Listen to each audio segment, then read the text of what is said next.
Today, I've prepared the biography of Donald Trump. Before you fall asleep, make sure to tell us from where you're listening and what time it is. Now, calm down and listen to the story while falling asleep. I'm wishing you a cozy and comfortable night. As you settle into your warm bed with your blankets pulled up just right, let your body sink deeper into relaxation. Tonight, we'll be gently exploring the life journey of Donald Trump, from his early days in Queens to his time as a businessman, and eventually the 45th President of the United States.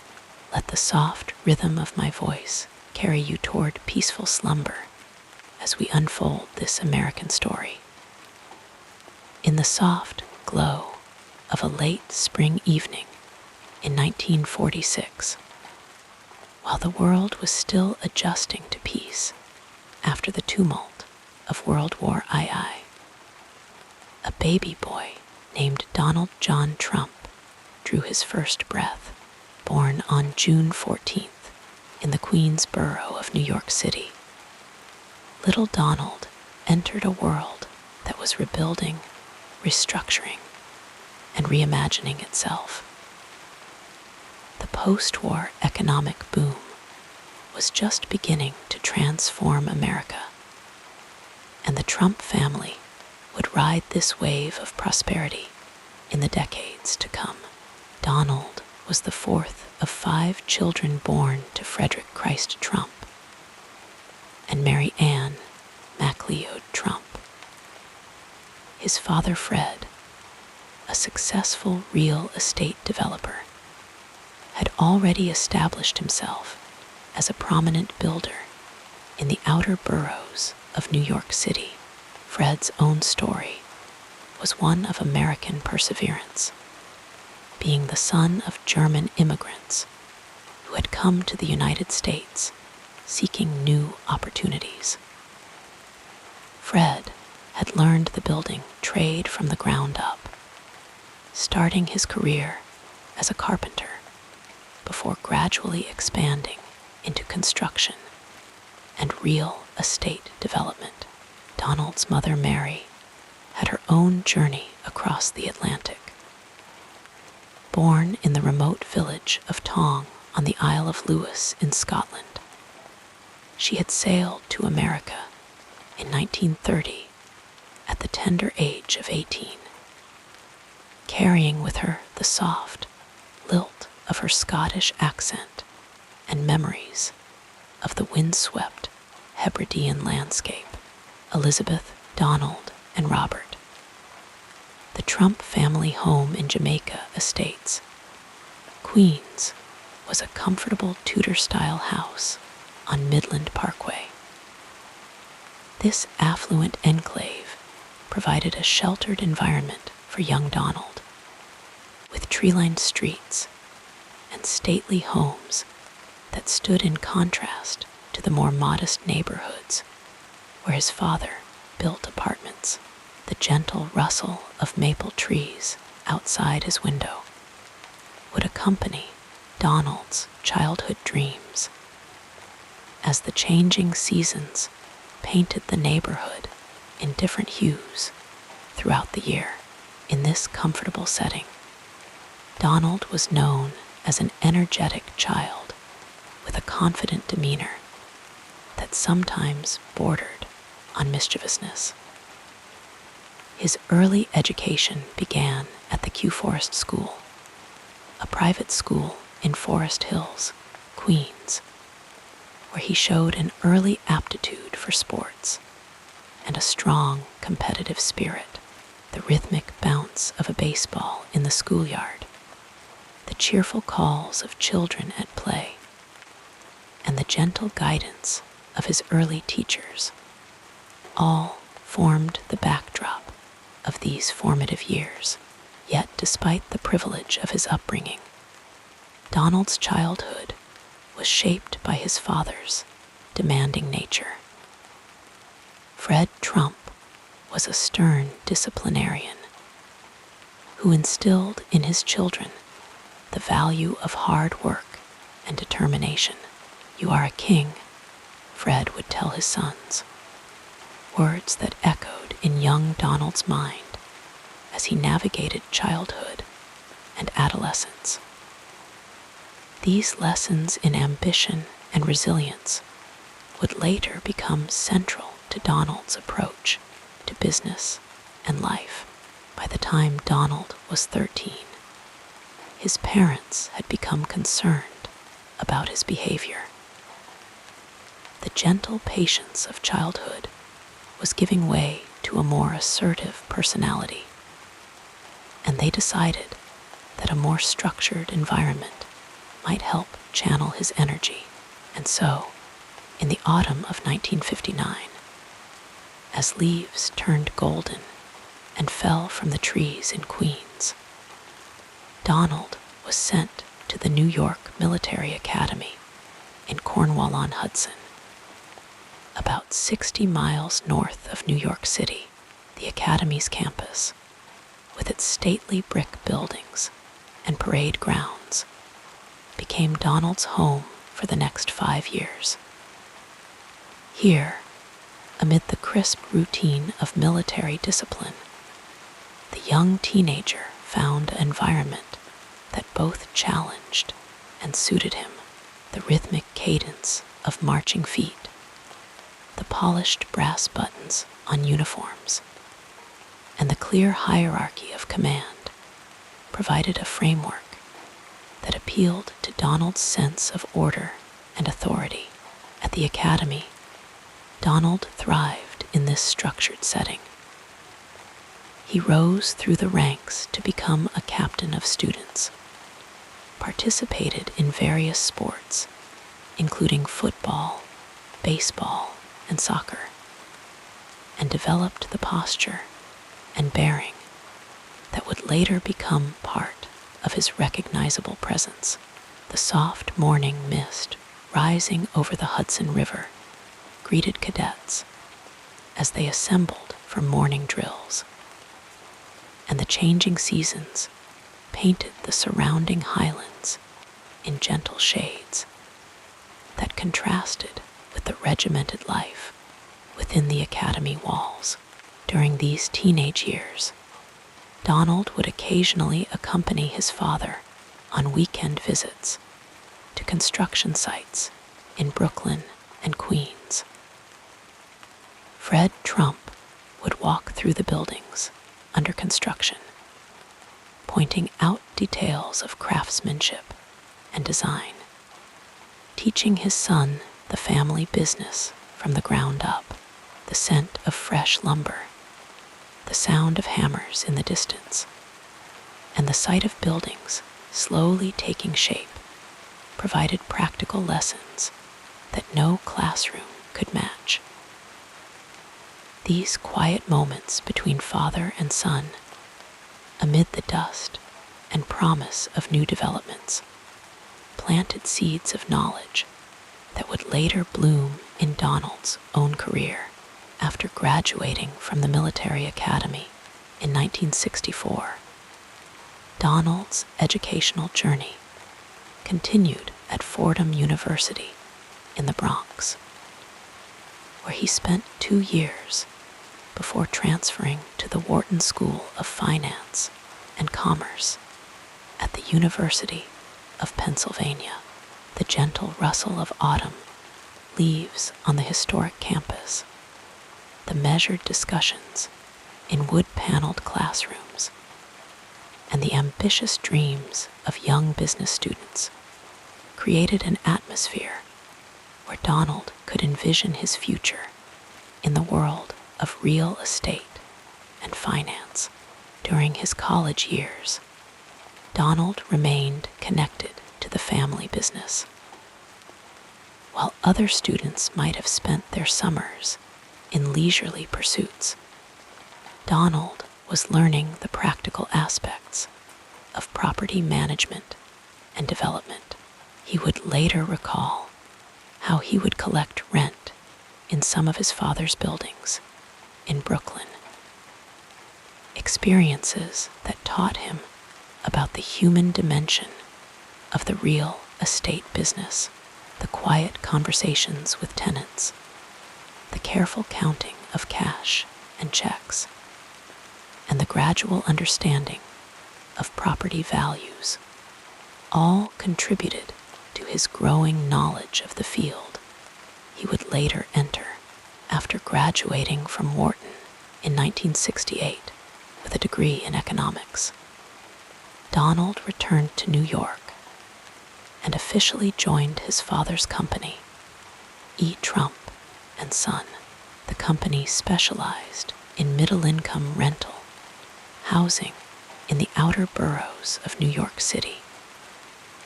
The steady hum of office work, the careful review of building plans, and the methodical approach to business that his father had perfected over decades now became Donald's daily reality. Yet even as he learned from his father, Donald's vision extended beyond the family's traditional focus on the outer boroughs. He looked toward Manhattan, with its soaring skyline and prestigious addresses, as the ultimate prize in real estate.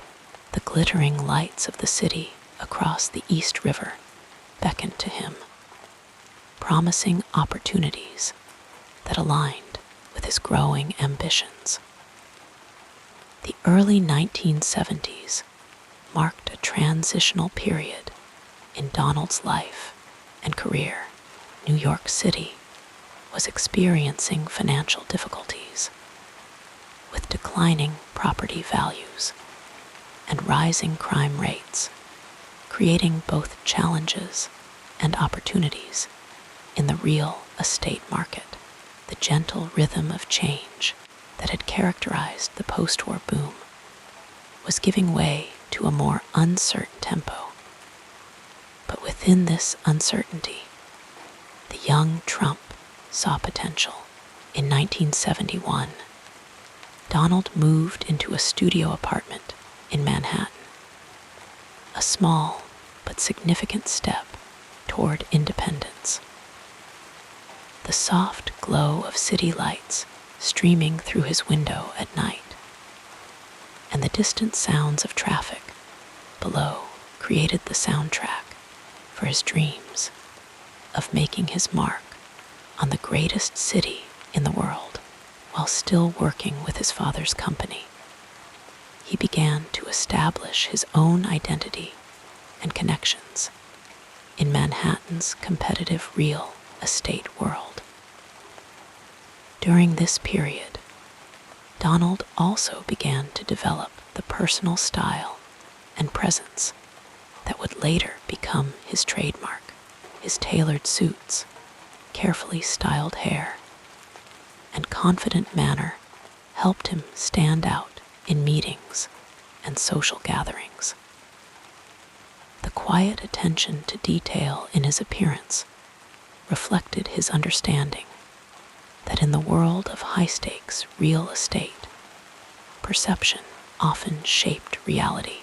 In 1973, Donald and his father faced a significant challenge when the Justice Department filed a civil rights case against their company, alleging discrimination against African American rental applicants. The Trump organization fought the charges, but eventually reached a settlement without admitting guilt, agreeing to change some of their rental practices. This early controversy provided Donald with experience in handling public scrutiny and legal challenges, skills that would serve him throughout his career. The mid-1970s saw New York City facing a severe fiscal crisis, with the city nearly declaring bankruptcy in 1975. While many developers retreated from the market, the Trumps saw opportunity in the distressed conditions. the gentle persistence of their approach, continuing to invest when others withdrew, positioned them to benefit when the city's fortunes eventually improved. It was during this period that Donald began to envision his first major Manhattan project.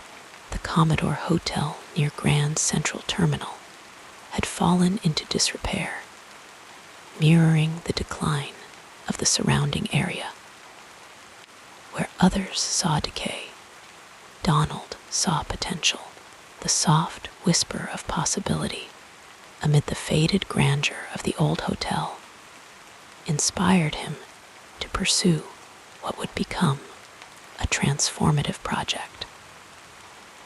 Through complex negotiations involving the city, state, and the Penn Central Transportation Company, Donald secured the rights to renovate the hotel. He partnered with the Hyatt hotel chain and obtained an unprecedented 40-year tax abatement from the city. The project would eventually reopen as the Grand Hyatt Hotel in 1980, marking Donald's first major success in Manhattan real estate. This achievement didn't come easily. It required navigating complicated financial arrangements, dealing with multiple governmental agencies, and overcoming skepticism from established Manhattan developers.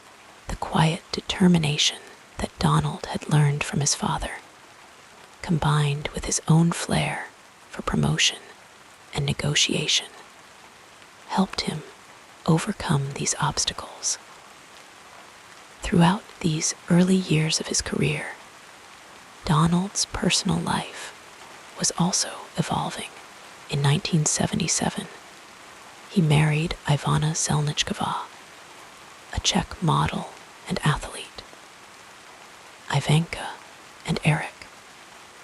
The gentle moments of family life, bedtime stories, weekend outings to Central Park, and holidays at their homes provided a counterbalance to the intensity of Donald's growing business ambitions. As the 1970s gave way to the 1980s, Donald Trump was positioning himself for the decade that would transform him from a successful real estate developer into a celebrity businessman. The lessons of his childhood in Queens, his education at the military academy and Wharton, and his apprenticeship in his father's company had prepared him for the challenges and opportunities that lay ahead. The quiet confidence instilled by his father, the disciplined approach learned at the military academy, and the business acumen developed at Wharton and in the family company, all combined to create the foundation for his future endeavors. The gentle accumulation of experiences, relationships, and knowledge throughout these formative years would serve as the bedrock upon which he would build his career and public persona.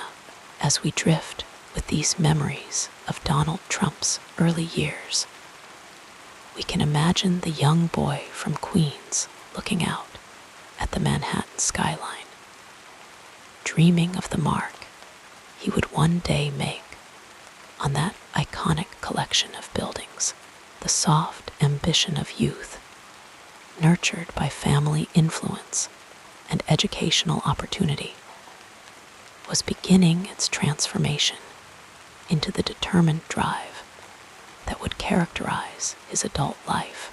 And so, as our thoughts grow quieter and our minds drift toward sleep, we leave the young Donald at this threshold of his career, poised between his formative years and the decades of public life that would follow. the gentle rhythm of his early experiences continues to echo through time, a soft reminder of how childhood circumstances and family influences shape the adults we become. Let us drift further into the story as we explore the next part of this fascinating journey. In the quiet evening hours, as we settle into the gentle embrace of approaching sleep, let us journey through the ancestral tapestry of Donald Trump, a man whose family story winds back through the American experience to distant European shores. The soft whisper of history calls to us now, inviting us to explore the gentle unfolding of generations that eventually led to the man who would one day reside in the White House. The Trump family story begins in a small village called Kalstadt, nestled in the rolling countryside of what was once known as the Palatinate region of southwestern Germany. This peaceful hamlet, with its vineyards stretching across gentle slopes and traditional stone houses lining quiet streets, was home to Friedrich Trump, Donald's grandfather, born in 1869. The village rested in a rhythm of seasons, of grape harvests and community celebrations, a place where families knew one another for generations. Friedrich, a young man with dreams that stretched beyond the boundaries of his small village, felt the soft pull of opportunity across the Atlantic. At just 16 years of age, in 1885, he quietly made his way to America, carrying with him the cultural traditions and work ethic of his German homeland. Like many immigrants of that era, he arrived at Castle Garden in New York Harbor, his heart perhaps beating with both anticipation and the gentle ache of leaving behind all that was familiar. The young Friedrich, whose name would later be Americanized to Frederick, began his new life working as a barber, learning English and adapting to the customs of his adopted country. The steady rhythm of the scissors and the soft murmur of conversation in the barber shop became the backdrop to his early American experience. Later, drawn by tales of gold and opportunity, he made his way to the Pacific Northwest during the Klondike Gold Rush, opening restaurants and lodgings that catered to miners and travelers seeking fortune in those rugged landscapes. In these establishments, which some have described as hotels and others as more colorful enterprises, Frederick built his first modest fortune. The slow accumulation of wealth through years of service to others would become a pattern in the Trump family story, a gentle persistence that would echo through generations. After years in the Northwest, Frederick returned briefly to Kalstadt, where he met and married Elizabeth Christ, a neighbor from his hometown. The couple soon returned to America, settling in New York, where they began their family. Their story whispers of love found in familiar places, of traditions maintained across oceans, of the comfort of shared cultural understanding in a new land. Frederick and Elizabeth's son Fred, born in 1905 in New York, would become Donald Trump's father. Young Fred experienced the loss of his father when he was just 13 years old. As Frederick passed away during the influenza pandemic of 1918. This early encounter, with loss perhaps, contributed to Fred's determined nature. His quiet resolve to build security for his family through business success. Fred Trump began working in construction as a teenager, learning the rhythms of building, the patient process of creating structures that would stand for generations. By the age of 15, he had formed a construction company with his mother Elizabeth, who remained a strong, nurturing presence in his life. The mother and son worked together, Elizabeth managing the business affairs, while Fred focused on the construction itself. Their partnership, a testimony to family bonds and shared purpose as the soft light of the 1920s gave way to the more challenging shadows of the Great Depression. Fred continued to build his business, focusing on single-family homes in Queens, the steady cadence of hammers, the measured pace of construction, the gradual transformation of empty lots into neighborhoods where families would create their own histories. These became the rhythm of Fred Trump's days. In 1936, Fred married Mary Ann MacLeod, a young woman who had immigrated from the Isle of Lewis in Scotland's Outer Hebrides.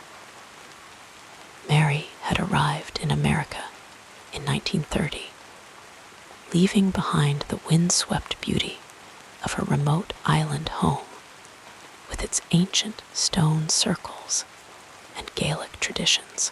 The Isle of her birth was a place of storytelling and community, where crofting families lived in harmony with the changing seasons and the ever-present sea.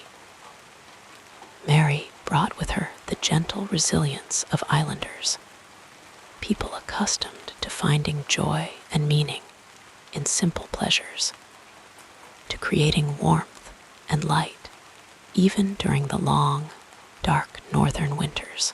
Her childhood home had been filled with Gaelic songs and stories, with the traditions of Scottish hospitality and the strong family bonds typical of island communities.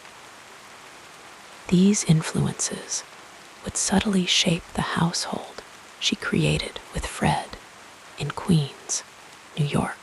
Fred and Mary established their home in Jamaica Estates, a relatively affluent neighborhood in Queens. Born in 1938, Elizabeth, born in 1942, Donald, born in 1946, and Robert, born in 1948. The Trump household combined Fred's emphasis on achievement and self-discipline with Mary's warmth and social graces, creating an environment that valued both success and family connection. Donald, the fourth child, grew up in the comfortable embrace of this family dynamic. The household operated with a gentle structure, with expectations of excellence balanced by parental support. Sunday drives to construction sites, with his father introduced young Donald to the family business. The quiet pride of creation, evident as Fred showed his children the neighborhoods he had helped build. The Trump family table was a place of both nourishment and learning, where conversations might drift from business matters to school achievements to community happenings. Mary's Scottish heritage influenced family meals and celebrations, perhaps introducing traditional dishes like shortbread or scones. the flavors of her homeland becoming part of her children's experience of home and comfort. Holiday celebrations in the Trump household combined American traditions with touches of both German and Scottish heritage. Christmas might feature German cookies alongside Scottish shortbread, the blending of cultural traditions, creating a unique family identity. These quiet celebrations, repeated year after year, created a rhythm of family life, a sense of continuity and belonging. As Donald grew, the family's Presbyterian faith provided another thread in the tapestry of his upbringing. Sunday services at Marble Collegiate Church, where the family often attended, introduced him to the teachings of Minister Norman Vincent Peale, whose philosophy of positive thinking emphasized confidence and self-belief. The gentle cadence of hymns, the quiet moments of reflection, the community of fellow worshipers. These experiences formed part of Donald's childhood landscape. The Trump family valued education, sending their children to private schools that emphasized academic achievement and discipline. For Donald, this meant attending the Kew Forest School in Queens until the age of 13. When his parents decided that a more structured environment might better channel his energetic nature, they enrolled him at the New York Military Academy, a decision that would significantly shape his adolescent years. At the academy, located in the Hudson Valley, about 60 miles north of New York City, young Donald encountered a world of routine and discipline, of polished shoes and pressed uniforms, of early mornings and structured days. The rhythmic pattern of academy life, reveille, meals, classes, athletics, study hall, taps, created a framework that both contained and directed his energies.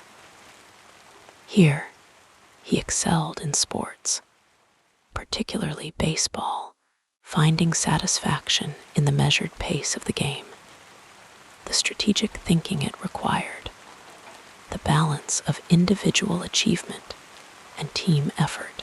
While Donald was absorbing these experiences, his father Fred continued to expand his real estate business, moving from single-family homes to larger apartment complexes. The family business grew steadily, like a tree adding rings with each passing season, its roots spreading deeper into the New York real estate market. Fred's approach to business combined caution with opportunity, a measured assessment of risks balanced against potential rewards, a patient building of wealth through consistent effort rather than spectacular gambles. After graduating from the military academy, Donald attended Fordham University for 2 years before transferring to the Wharton School at the University of Pennsylvania, where he completed his education with a degree in economics. These university years expanded his horizons, introducing him to new ideas and perspectives, to the theories and principles that underlie economic systems. The quiet hours in libraries, the thoughtful discussions in seminar rooms, the gradual accumulation of knowledge. These experiences prepared him for his future role in the family business. Upon graduation in 1968, Donald joined his father's company, beginning a new chapter in the Trump family story. The business, now known as the Trump Organization, would become the canvas on which Donald would paint his own vision, influenced by but distinct from his father's approach. The transition from one generation to the next represented both continuity and change, the family legacy evolving with each new steward. Throughout these years, family gatherings continued to provide a foundation of connection and belonging. Sunday dinners at Fred and Mary's home brought the growing family together. Children, spouses, eventually grandchildren, creating a space where business discussions might mingle with family news, where the achievements of the youngest generation were celebrated, where the wisdom of elders was shared through stories and advice. The Trump family story, like all family histories, includes moments of both harmony and discord, of shared joy and individual struggle. Donald's older brother chose a different path from the family business, becoming an airline pilot. His struggle with alcoholism and early death at the age of 43 brought sorrow to the family, a quiet reminder of life's fragility and the different journeys each person must navigate. As we continue to drift through these family memories, we can see how the influences of both paternal and maternal lineages shaped Donald Trump's worldview. From his father came an emphasis on achievement, on building tangible results, on seeing opportunities where others might not. From his mother's Scottish heritage came perhaps a certain dramatic flair, an appreciation for presentation and impression, a sense of life as both practical endeavor and meaningful narrative. The cultural roots that reached back to Kalstad and the Isle of Lewis provided a foundation of identity, a sense of belonging to something larger than oneself. The immigrant experience of both grandparents, Frederick Trump and Mary Ann MacLeod, contributed to a family mythology of possibility and reinvention, of America as a land where effort and determination could lead to success. Family stories, passed down through generations, often emphasized these themes of work and reward, of challenges overcome through persistence. Perhaps around the dinner table, young Donald heard tales of his grandfather's journey west during the gold rush, of his grandmother, Elizabeth, managing the family business as a widow, of his mother's courage in crossing an ocean alone at the age of 17 to begin a new life in America. These narratives, shared and reshared, become part of a family's collective identity, shaping how its members understand themselves and their place in the world. They create a gentle current of meaning that flows through generations, connecting those who came before with those who follow, providing a sense of continuity amid life's constant changes. As Donald Trump moved from private citizen to public figure, from businessman to television personality to political candidate and eventually president, these early influences remained part of his foundation. The quiet confidence instilled by his father, the disciplined approach learned at the military academy, and the business acumen developed at Wharton. And in the family company, all combined to create the foundation for his future endeavors, the gentle accumulation of experiences, relationships, and knowledge throughout these formative years would serve as the bedrock upon which he would build his career and public persona. As our eyelids grow heavier and sleep begins to beckon with its soft embrace, we can imagine the young Donald from Queens looking out at the Manhattan skyline, dreaming of the mark he would one day make on that iconic collection of buildings. The soft ambition of youth, nurtured by family influence and educational opportunity, was beginning its transformation into the determined drive that would characterize his adult life. And so, as our thoughts grow quieter and our minds drift toward sleep, we leave the young Donald at this threshold of his career, poised between his formative years and the decades of public life that would follow. The gentle rhythm of his early experiences continues to echo through time, a soft reminder of how childhood circumstances and family influences shape the adults we become, how the stories we inherit become part of the stories we create, how the past flows into the present in an endless, soothing stream of human experience. The peaceful narrative of this life continues as we turn our attention to what happened next. In the quiet northeast corner of Queens, New York, during the mid-1940s, a child named Donald Trump began his life's journey in an environment of relative privilege and comfort. The neighborhood of Jamaica Estates, where the Trump family made their home, was a sheltered sanctuary, set apart from the bustling energy of New York City, yet close enough to feel its distant pulse. This serene enclave, with its tree-lined streets and stately homes, created a gentle backdrop for Donald's earliest memories.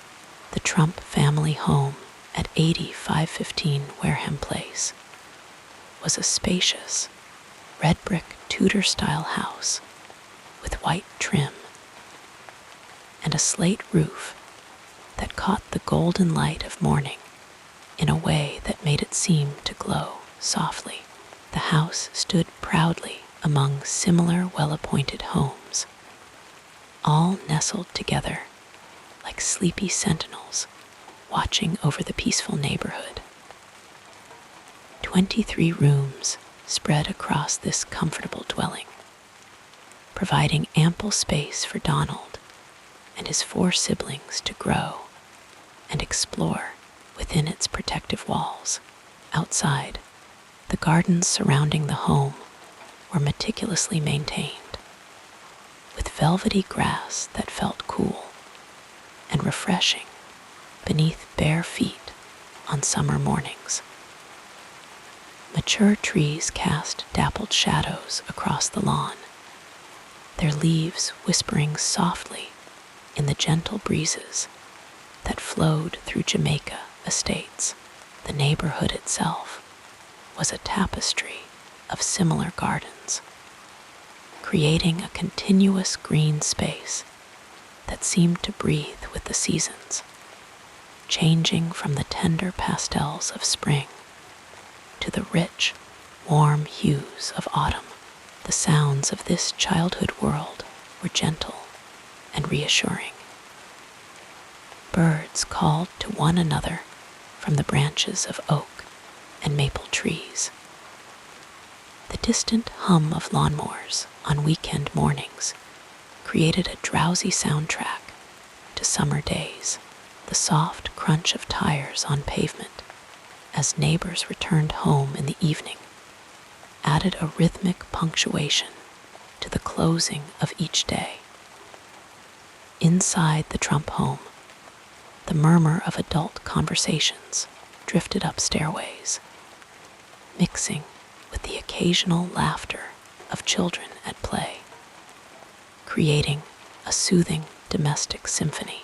Jamaica Estates existed as a world apart, an enclave designed to feel like a peaceful suburban retreat, while remaining within the boundaries of New York City. The wide streets curved gently through the neighborhood, discouraging the hurried pace of the city beyond its borders. Tudor and colonial-style homes sat back from these streets, each one surrounded by its own carefully tended garden, creating a sense of spaciousness and calm that contrasted sharply with the dense urban landscape just a few miles away. The neighborhood had been developed in the early 20th century as a planned community designed to attract upper-middle-class families seeking refuge from the intensity of Manhattan. This intentional design created a social environment that was homogeneous and insulated. The families who lived in Jamaica Estates during Donald's childhood were predominantly white and financially successful, creating a community where children grew up with similar expectations and opportunities. Young Donald's daily rhythms were shaped by this environment of privilege and protection. Mornings might begin with the soft golden light filtering through curtains, the distant sounds of his mother Mary preparing for the day, perhaps the gentle clatter of dishes from the kitchen below. The house would gradually awaken, filled with the quiet movements of family members beginning their daily routines. The journey to school took Donald out of Jamaica Estates and into the wider world of Queens, though still within the sheltered environment of private education. The Kew Forest School, where he attended until the age of 13, was just a short distance away. This daily transition from home to school created a gentle expansion of his world, introducing new faces and experiences while maintaining the security of familiar surroundings.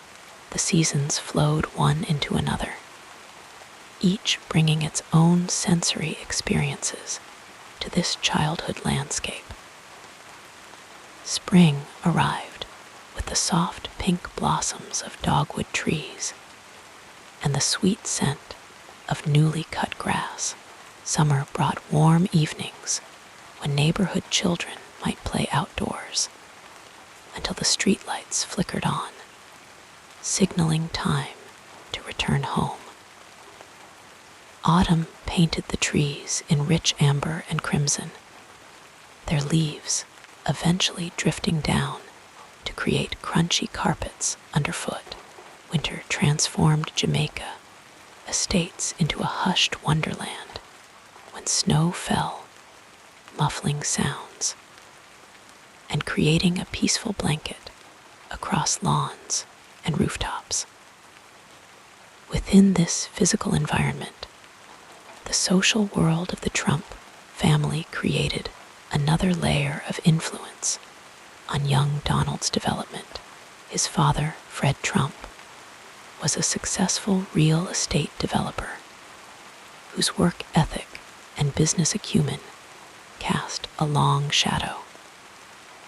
Fred's presence in the household was one of quiet authority and ambition, creating an atmosphere where achievement was expected and success was measured in tangible accomplishments.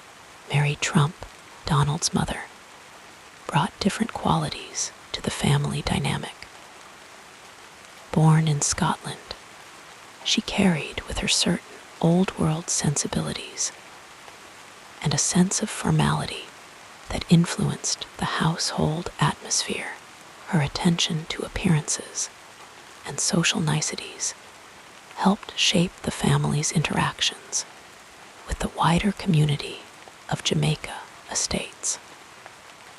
The relationship between Donald's parents created a template for understanding power and gender roles. Fred's dominant personality and focus on business contrasted with Mary's more domestic orientation, establishing patterns that would influence Donald's later perspectives on family and relationships. The gentle rhythm of their interactions, the way responsibilities were divided, and the values they emphasized all contributed to the formation of his worldview. Elizabeth, Donald, and Robert created a small society within the household, with its own hierarchies and alliances. As the fourth child, Donald occupied a middle position that allowed him to observe the experiences of his older siblings, while still enjoying some of the indulgences often granted to younger children. This sibling dynamic provided early lessons in negotiation, competition, and the navigation of family politics. Beyond the immediate family, the social environment of Jamaica estates offered limited but significant influences. Neighbors were generally people of similar economic standing, creating a community where certain assumptions about lifestyle and opportunity went unquestioned. The families who populated this quiet corner of Queens shared common values around success, appearance, and social standing, reinforcing messages that Donald received at home. The physical isolation of Jamaica estates from more diverse parts of New York City meant that Donald's early social interactions were largely confined to people of similar background and privilege. This homogeneity created a childhood experience that was insulated from many of the challenges and perspectives that characterized other parts of the city. The gentle bubble of this environment allowed for a certain security, but limited exposure to different ways of life. As Donald grew into adolescence, the boundaries of his world expanded slightly, but still remained within carefully controlled parameters. At 13, he was sent to the New York Military Academy, a private boarding school about 60 miles north of New York City. This transition marked a physical separation from the family home, but continued the pattern of protected environments designed for children of privilege. The Academy's campus in Cornwall-on-Hudson offered new sensory experiences, the sound of bugles marking the day's schedule, the rhythm of marching feet during drills, the feel of a precisely made bed with hospital corners, the smell of polished boots and brass buttons. This structured environment, with its emphasis on discipline and hierarchy, created a different kind of insulation, one based on routine and clear expectations rather than domestic comfort. Throughout these early years, Donald's understanding of the wider world was shaped by occasional glimpses of his father's work. Fred Trump's construction sites in Brooklyn and Queens offered a contrast to the manicured calm of Jamaica estates. These visits introduced young Donald to different neighborhoods, different types of people, and the tangible process of building and development. The sights and sounds of construction, the rhythmic pounding of hammers, the calls between workers, the gradual transformation of empty lots into apartment buildings, created powerful impressions about the nature of work and accomplishment. Manhattan loomed across the East River as a glittering symbol of ambition and possibility. From certain vantage points in Queens, the skyline was visible, its tall buildings catching the light of sunset or twinkling with thousands of windows after dark. This view represented a world of greater sophistication and opportunity, one that would eventually draw Donald away from the quiet streets of his childhood. The sensory experiences of these formative years, the soft rustle of leaves in Jamaica estates, the comfortable solidity of the family home, the orderly routines of the military academy, all combined to create a foundation of security and expectation.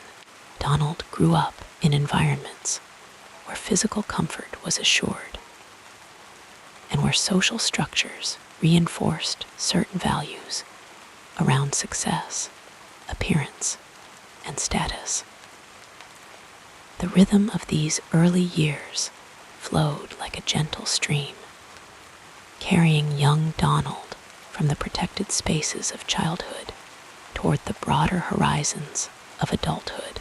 Each environment, from the family home to the private school to the military academy, added its own subtle influences to his developing sense of self and place in the world.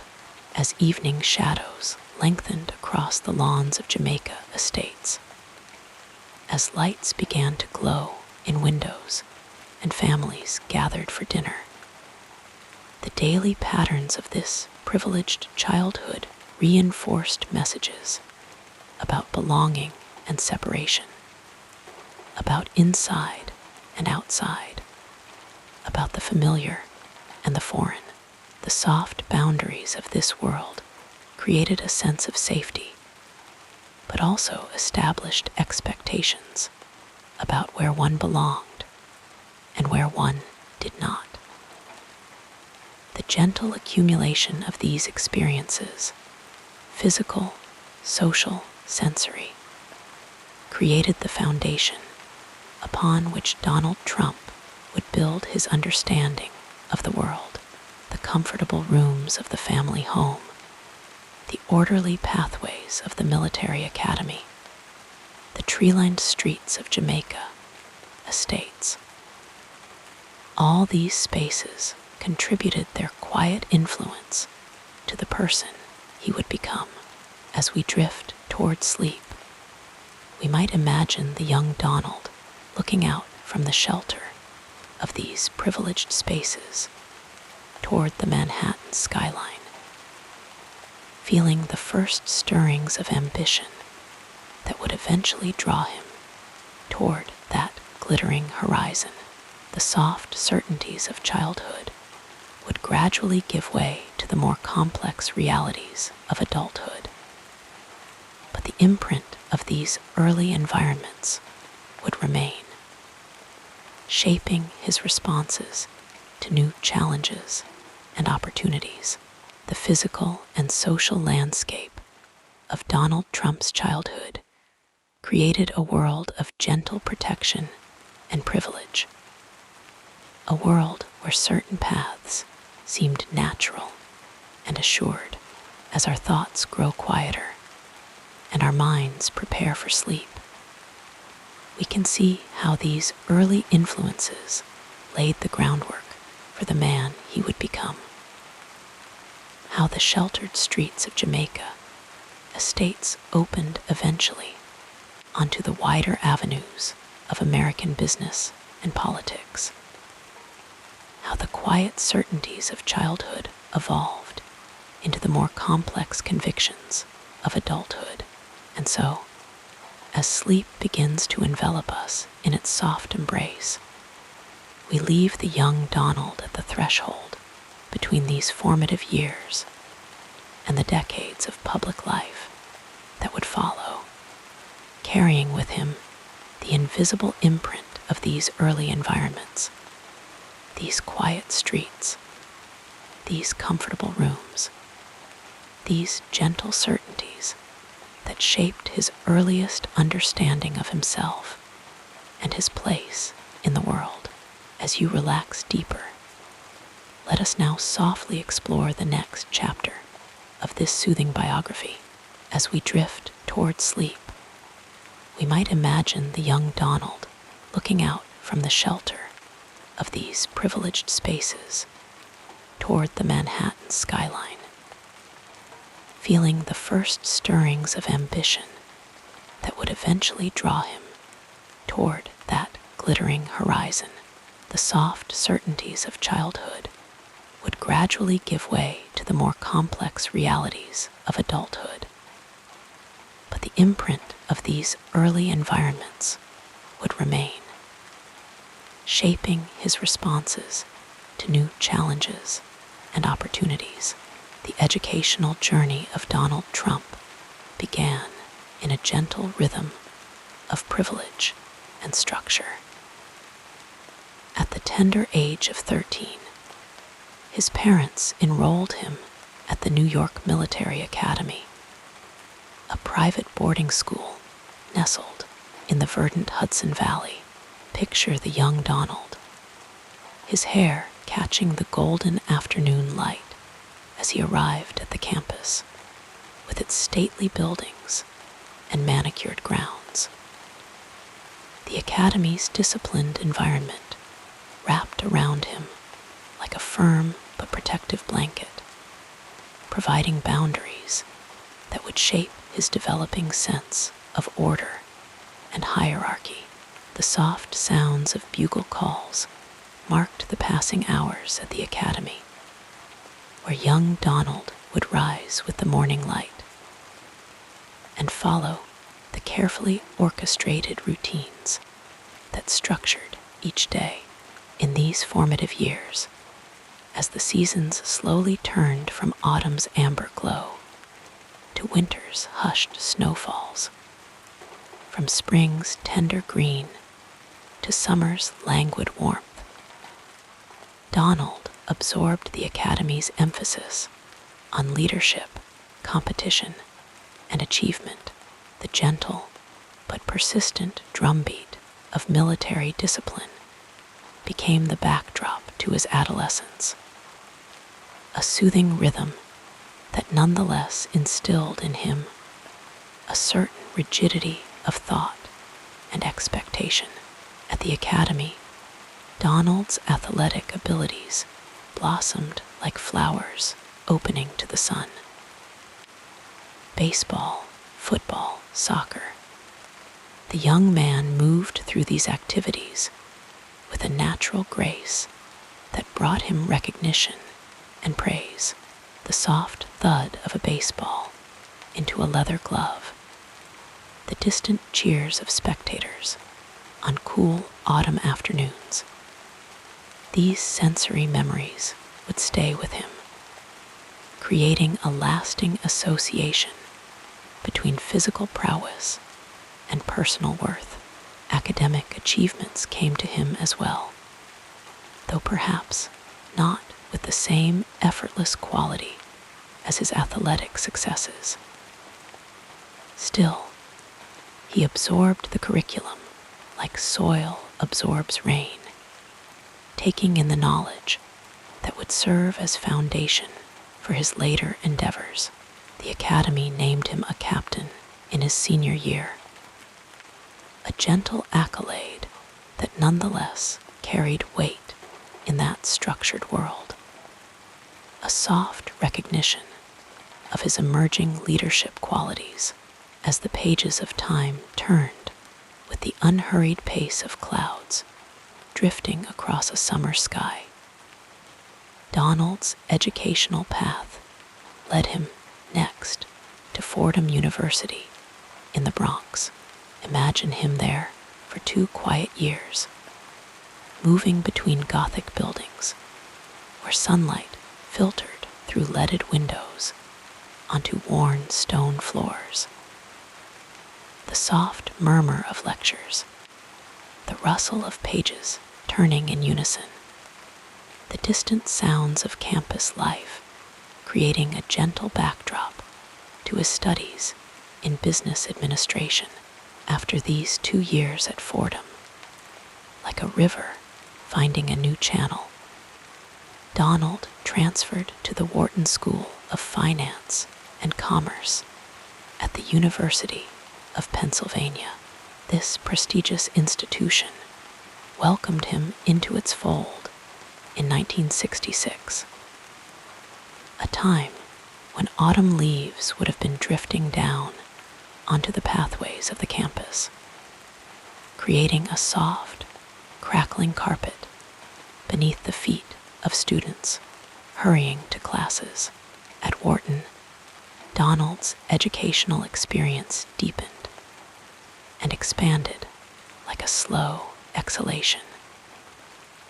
The school's focus on real estate studies aligned perfectly with the knowledge he had already begun to absorb from his father's business. Picture him sitting in wood-paneled classrooms, the afternoon light slanting through tall windows, as professors shared the principles of economics, finance, and market analysis. Their words fell like gentle rain on the fertile soil of his mind, watering seeds of understanding that would later grow into the oak-strong business strategies of his adult life. The Wharton experience wrapped around Donald like a comfortable blanket, providing him with both practical knowledge and social connections that would serve him well in the years to come. Fellow students, professors, guest lecturers, all became part of the tapestry of influence that was slowly, steadily being woven into the fabric of his developing worldview. In 1968, as spring unfurled its tender green banners across the Pennsylvania campus, Donald graduated with a bachelor's degree in economics. This achievement, though significant, was less a dramatic culmination and more a gentle transition, like stepping from one room into another in the sprawling mansion of his life's journey. During these educational years, Donald's intellectual development followed a path as natural and unhurried as a stream finding its way through a meadow. His was not the lightning flash brilliance of the academic prodigy, but rather the steady, persistent growth of a practical intelligence focused on tangible outcomes. His mind seemed naturally attuned to the rhythms of business, the ebb and flow of markets, the gentle give and take of negotiations, the patient accumulation of assets. As we rest here in the quiet space between wakefulness and dreams, we might imagine the young Donald absorbing not just formal education, but the equally important lessons taught by his father, Fred Trump. Picture them together on weekends and summer breaks, visiting construction sites where the air was filled with the soft sounds of hammers and saws, the scent of fresh lumber and wet concrete creating an olfactory backdrop to these practical tutorials. Fred Trump's influence flowed into his son's developing mind like water seeping into soil, gradually and without fanfare. The elder Trump shared his knowledge of construction costs and building materials, of zoning laws and housing regulations, of how to navigate the complex channels of city politics and secure the permits and approvals necessary for development projects. These lessons came not in formal lectures, but in conversational drifts, in observations shared while driving between properties, in quiet evenings reviewing paperwork at the kitchen table. Donald's intellectual mentors extended beyond the classroom and family circle to include figures from the broader business world. One such influence was George Ross, an attorney who would later serve as his advisor on The Apprentice, but who first entered Donald's life as a legal consultant. Picture them in quiet conference rooms, the soft hum of air conditioning creating a peaceful backdrop. As Ross shared his understanding of contract law and negotiation strategies, his measured advice, delivered in the unhurried cadence of legal precision, helped shape Donald's approach to business agreements and partnerships.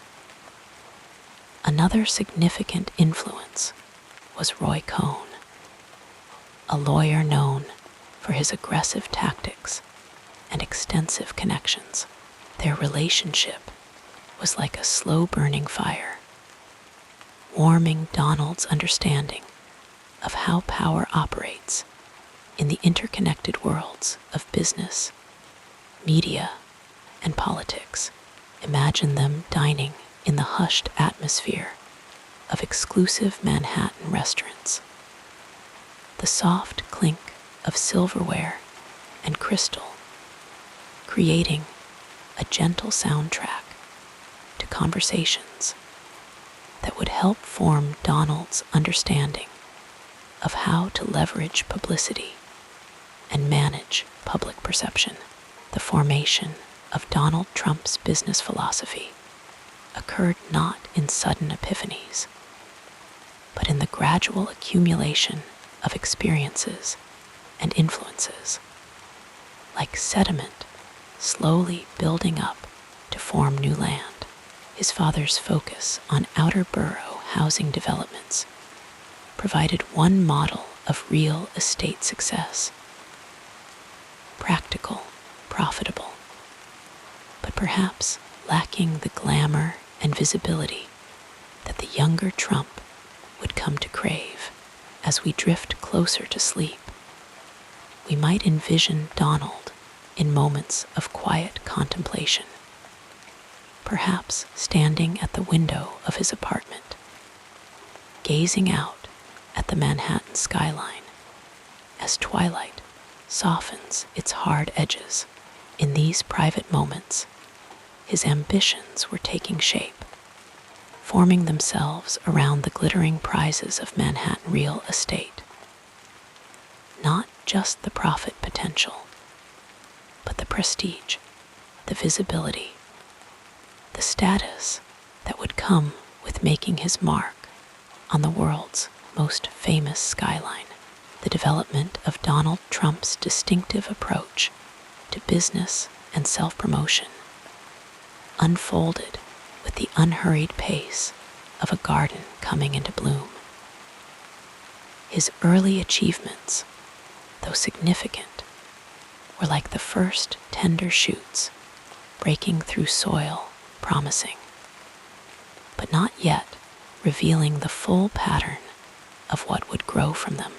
After graduating from Wharton, Donald joined his father's company, Elizabeth Trump and Son, where he absorbed the family business model like a sponge.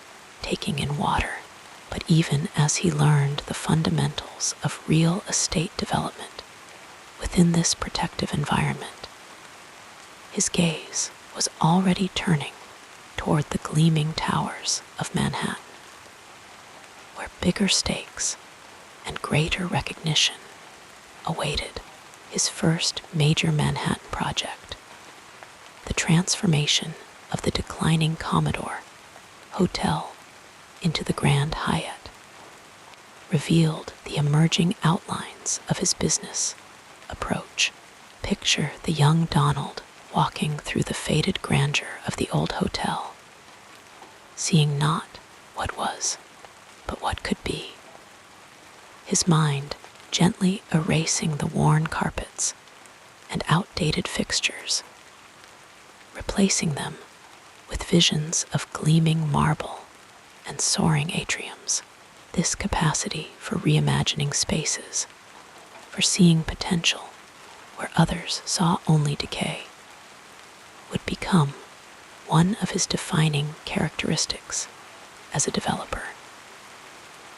The Grand Hyatt project also demonstrated Donald's growing skill at navigating the complex waters of New York politics and finance.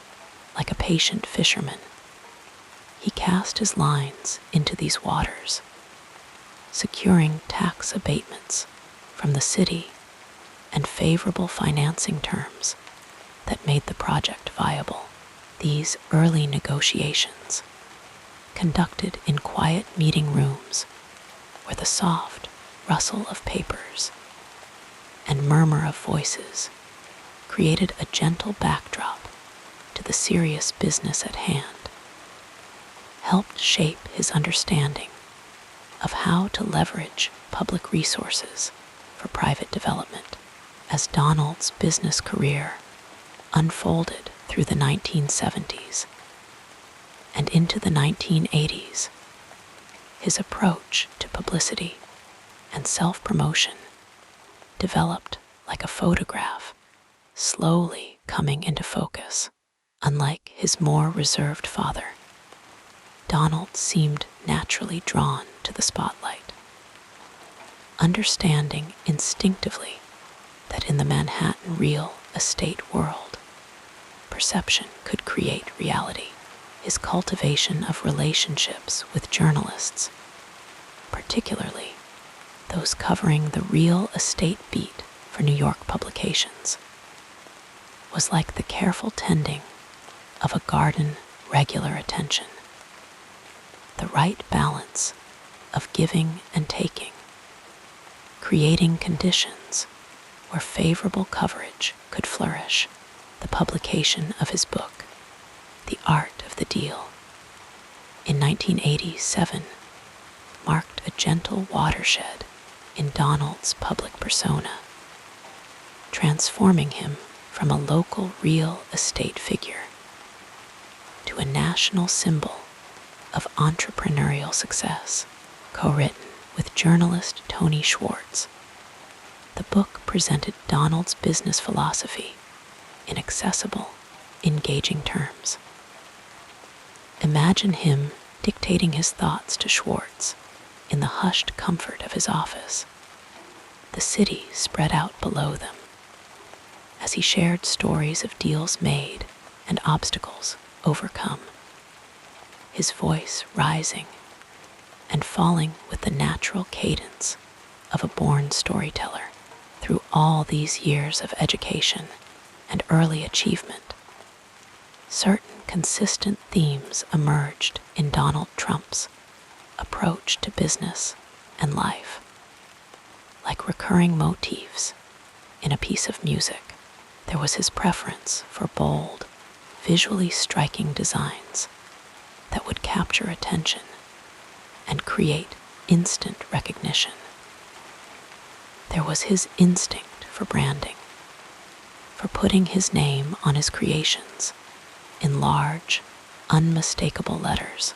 There was his understanding of the power of media and his skill at crafting narratives that would attract coverage and shape public perception. as our consciousness drifts toward the soft embrace of sleep, we might reflect on how these formative educational and early professional experiences created the foundation for all that would follow in Donald Trump's life. The structured environment of the military academy, the prestigious business education at Wharton, the practical apprenticeship under his father's guidance, the early successes in Manhattan real estate. All these elements combined to shape his worldview and approach. The young man who had once looked out from the shelter of Jamaica estates toward the Manhattan skyline had, by the 1980s, made his mark on that very skyline. The ambitious dreams had begun to manifest in steel and glass, in buildings that bore his name in bold letters, visible from blocks away. The education, both formal and informal, had served its purpose, providing him with the tools and knowledge needed to navigate the complex worlds of real estate development, finance, and media relations. And as sleep begins to envelop us completely, we leave Donald Trump at this point in his journey, successful, confident, his name becoming increasingly recognized beyond the borders of New York. His distinctive approach to business and self-promotion now fully formed. The lessons learned in classrooms and boardrooms, on construction sites, and in negotiation sessions had coalesced into a distinctive style and philosophy that would carry him forward into new ventures and eventually into the completely different arena of politics. But those chapters of the story belong to another night, another gentle journey toward sleep. Our soothing biography continues with a look at the next important period in this incredible life. Every great figure in history stands on the shoulders of those who came before them, and Donald Trump's journey was no different. The people who shaped his early years, his mentors, role models, and guiding influences, left an indelible mark on his thinking, his ambition, and the way he approached the world. As we drift gently into the realm of memory, let us explore these relationships that quietly molded the man who would later reshape the Manhattan skyline and beyond. At the very beginning, there was Fred Trump, his father, the towering figure whose presence loomed large over his son's formative years. Fred was a builder, a man of discipline and precision, who had turned middle-class housing developments into a formidable real estate empire. He was not given to lavish praise or sentimentality, but his lessons were delivered through action. Young Donald would watch as his father inspected construction sites, noting how Fred would run his fingers along a windowsill to check for dust, how he would scrutinize every detail of a building's facade, efficiency, toughness, and an unrelenting focus on the bottom line. These were the values instilled in him from boyhood. It was a lesson that would echo in Donald's mind for decades. Yet, as is often the case between fathers and sons, there was also a quiet tension, a desire to not just follow in his footsteps, but to surpass him. Fred had built his fortune in the outer boroughs of Brooklyn and Queens, but Donald's gaze was fixed on Manhattan, the glittering island where the true titans of real estate played their games. This push and pull between emulation and rebellion became a defining force in his life. Another key figure was his mother, Mary Ann MacLeod Trump, a Scottish immigrant whose quiet strength and resilience left a subtle but lasting impression. While Fred was the disciplinarian, Mary was the one who encouraged his flair for the dramatic, his love of attention. She had an appreciation for beautiful things, fine decor, elegant events. And perhaps this planted the seed for Donald's later fascination with luxury and spectacle. She also embodied the immigrant's determination, having crossed the Atlantic alone as a young woman, a story that would later inform his own narrative of ambition against the odds. Beyond the family, there were teachers who left their mark. At the New York Military Academy, where he was sent as a teenager to instill discipline, he encountered instructors who demanded excellence. One of them, Theodore Dobias, a no-nonsense drill master, became an unexpected mentor. Dobias saw potential in the young Trump, not just as a cadet, but as a leader. He pushed him to take charge, to project confidence, even when he felt uncertain. "Never let them see you sweat," Dobias would say, a lesson that would later become a hallmark of Trump's public persona. Under Dobias' watchful eye, Donald rose to captain of the cadets, learning early the power of command presence. Then came Wharton, the prestigious business school at the University of Pennsylvania, where the foundations of his financial acumen were laid. Though he was not the most studious of pupils, he absorbed the key principles of negotiation, deal-making, and leverage. One professor in particular stood out, William T. Kelly, a sharp-minded economist who taught the art of the deal long before Trump would write a book by that name. Kelly emphasized the psychology of persuasion, the importance of understanding what motivated the other side. These were not just academic theories. They were tools Trump would later wield in high-stakes real estate negotiations. But perhaps the most transformative mentorship came from Roy Cohn, the infamous lawyer whose shadow loomed large over New York's power circles. Cohn was a man of ruthless tactics, a veteran of political warfare who had served as Senator Joseph McCarthy's bulldog during the Red Scare. When the young Trump found himself embroiled in his first major legal battle, the Justice Department's housing discrimination lawsuit against the Trump Organization, it was Cohn who taught him how to fight back, not with retreat, but with relentless counterattack. "Never apologize, never back down," Cohn would say, a philosophy that seeped into Trump's bones.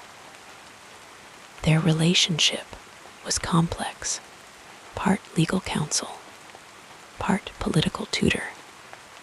And though Cohn's methods were controversial, his influence on Trump's combative public style was undeniable.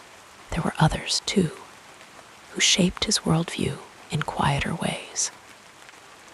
The New York City developers of the 1970s and 80s, men like William Zeckendorf and Harry Helmsley, became unofficial role models.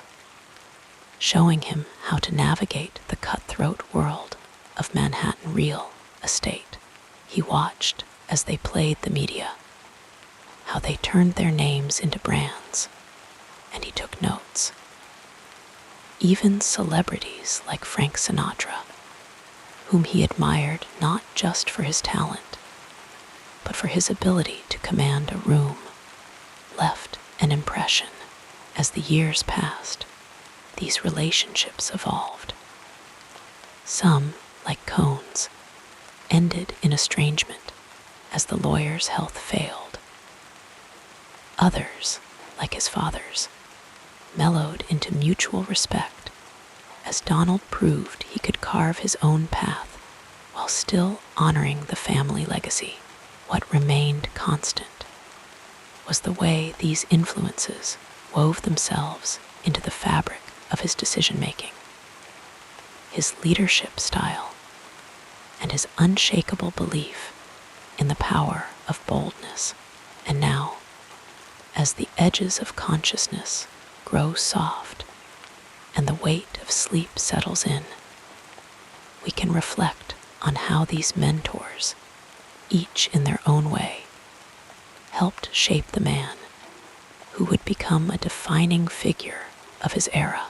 Their lessons, their voices, their examples, all merged together in the quiet alchemy of experience, forming the foundation upon which so much would later be built. But for now, the details blur, the memories fade into the background, and the gentle rhythm of breathing carries us away from thought, into the peaceful embrace of rest. Let your mind float with these gentle recollections as we move forward in our story in the quiet hush of evening, as the city lights begin to glow like distant stars. We can drift back to the early years of Donald Trump's career, a time of ambition, learning, and the slow, steady climb toward the skyline he would one day reshape. The year was 1968, and fresh out of the Wharton School at the University of Pennsylvania, Donald joined his father's company, the Trump Organization, then known as Elizabeth Trump and Son. It was a modest beginning, but even then, there was something different about the way he moved through the world of real estate, something that hinted at the grand visions yet to come. Fred Trump, his father, was a man of discipline and practicality, a builder of solid, unflashy middle-class housing in Brooklyn and Queens. His approach was steady, reliable qualities that had built the family fortune brick by brick. But Donald, even in those early days, was drawn to something bolder, something brighter. He admired his father's work ethic, but his gaze was fixed on Manhattan, that glittering island where the real estate game was played on a grander, riskier scale.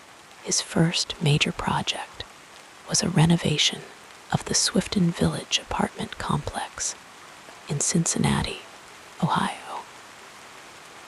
It was a modest venture by later standards, but for a young man still finding his footing, it was a proving ground.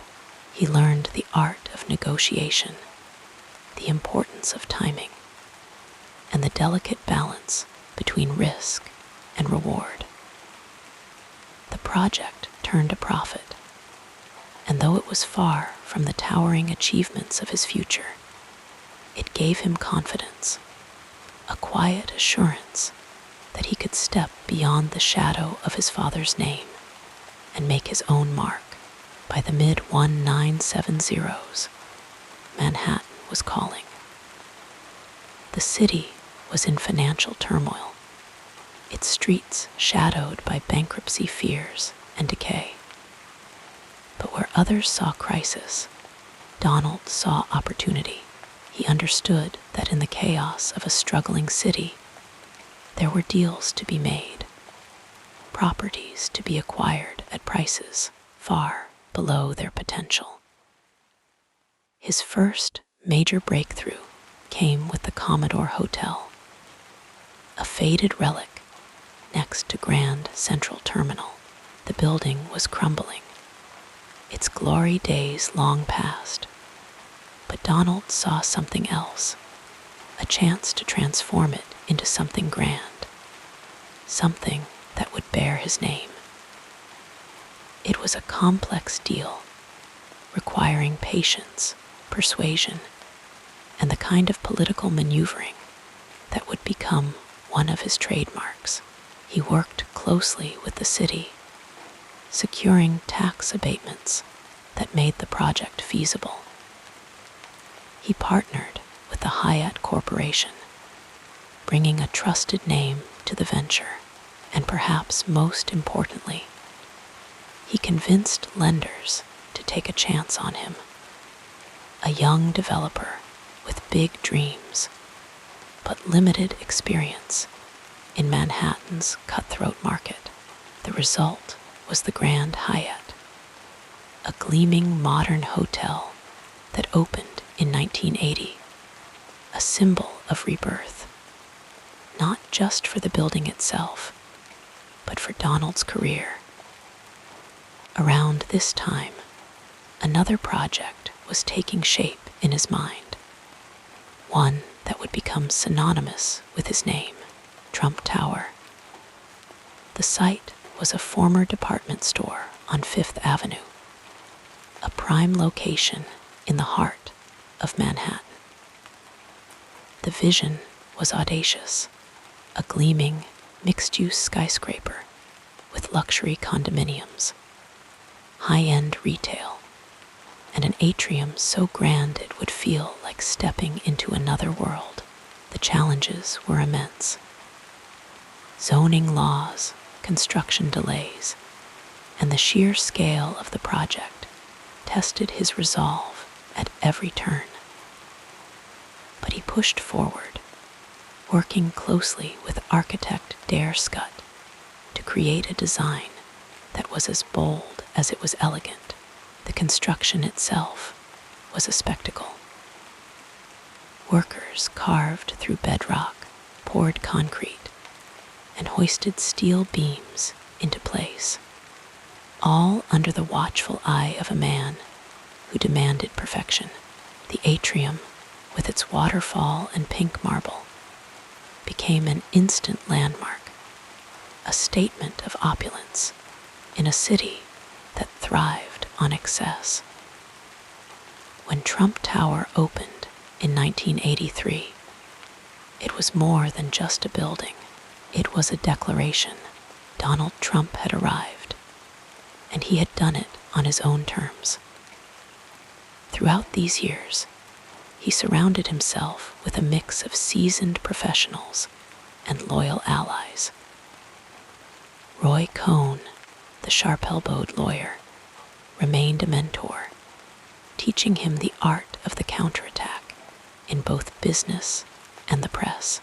Women like Barbara Reyes, the construction manager on Trump Tower, broke barriers in a male-dominated industry, proving that talent and tenacity could overcome any obstacle. And then there were the rivals, the established New York developers, who watched this brash newcomer with skepticism, only to find themselves outmaneuvered time and again. The 1980s were a time of excess, and Donald embraced the era with characteristic flair.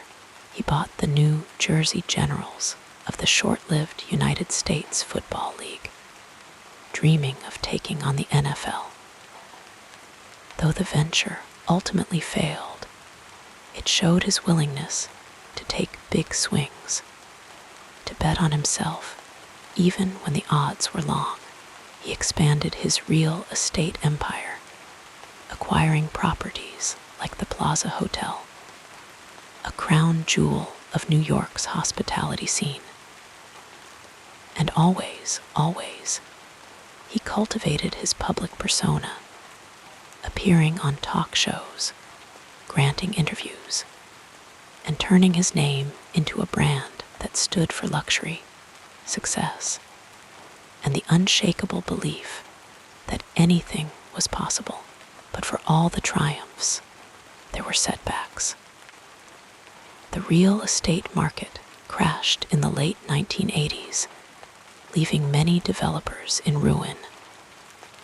Donald's empire, built on debt and leverage, teetered on the edge.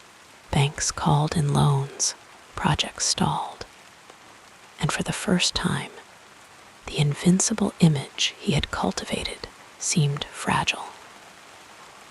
Yet, even in those difficult years, he found a way forward. He renegotiated debts, streamlined his holdings, and slowly, painstakingly, rebuilt.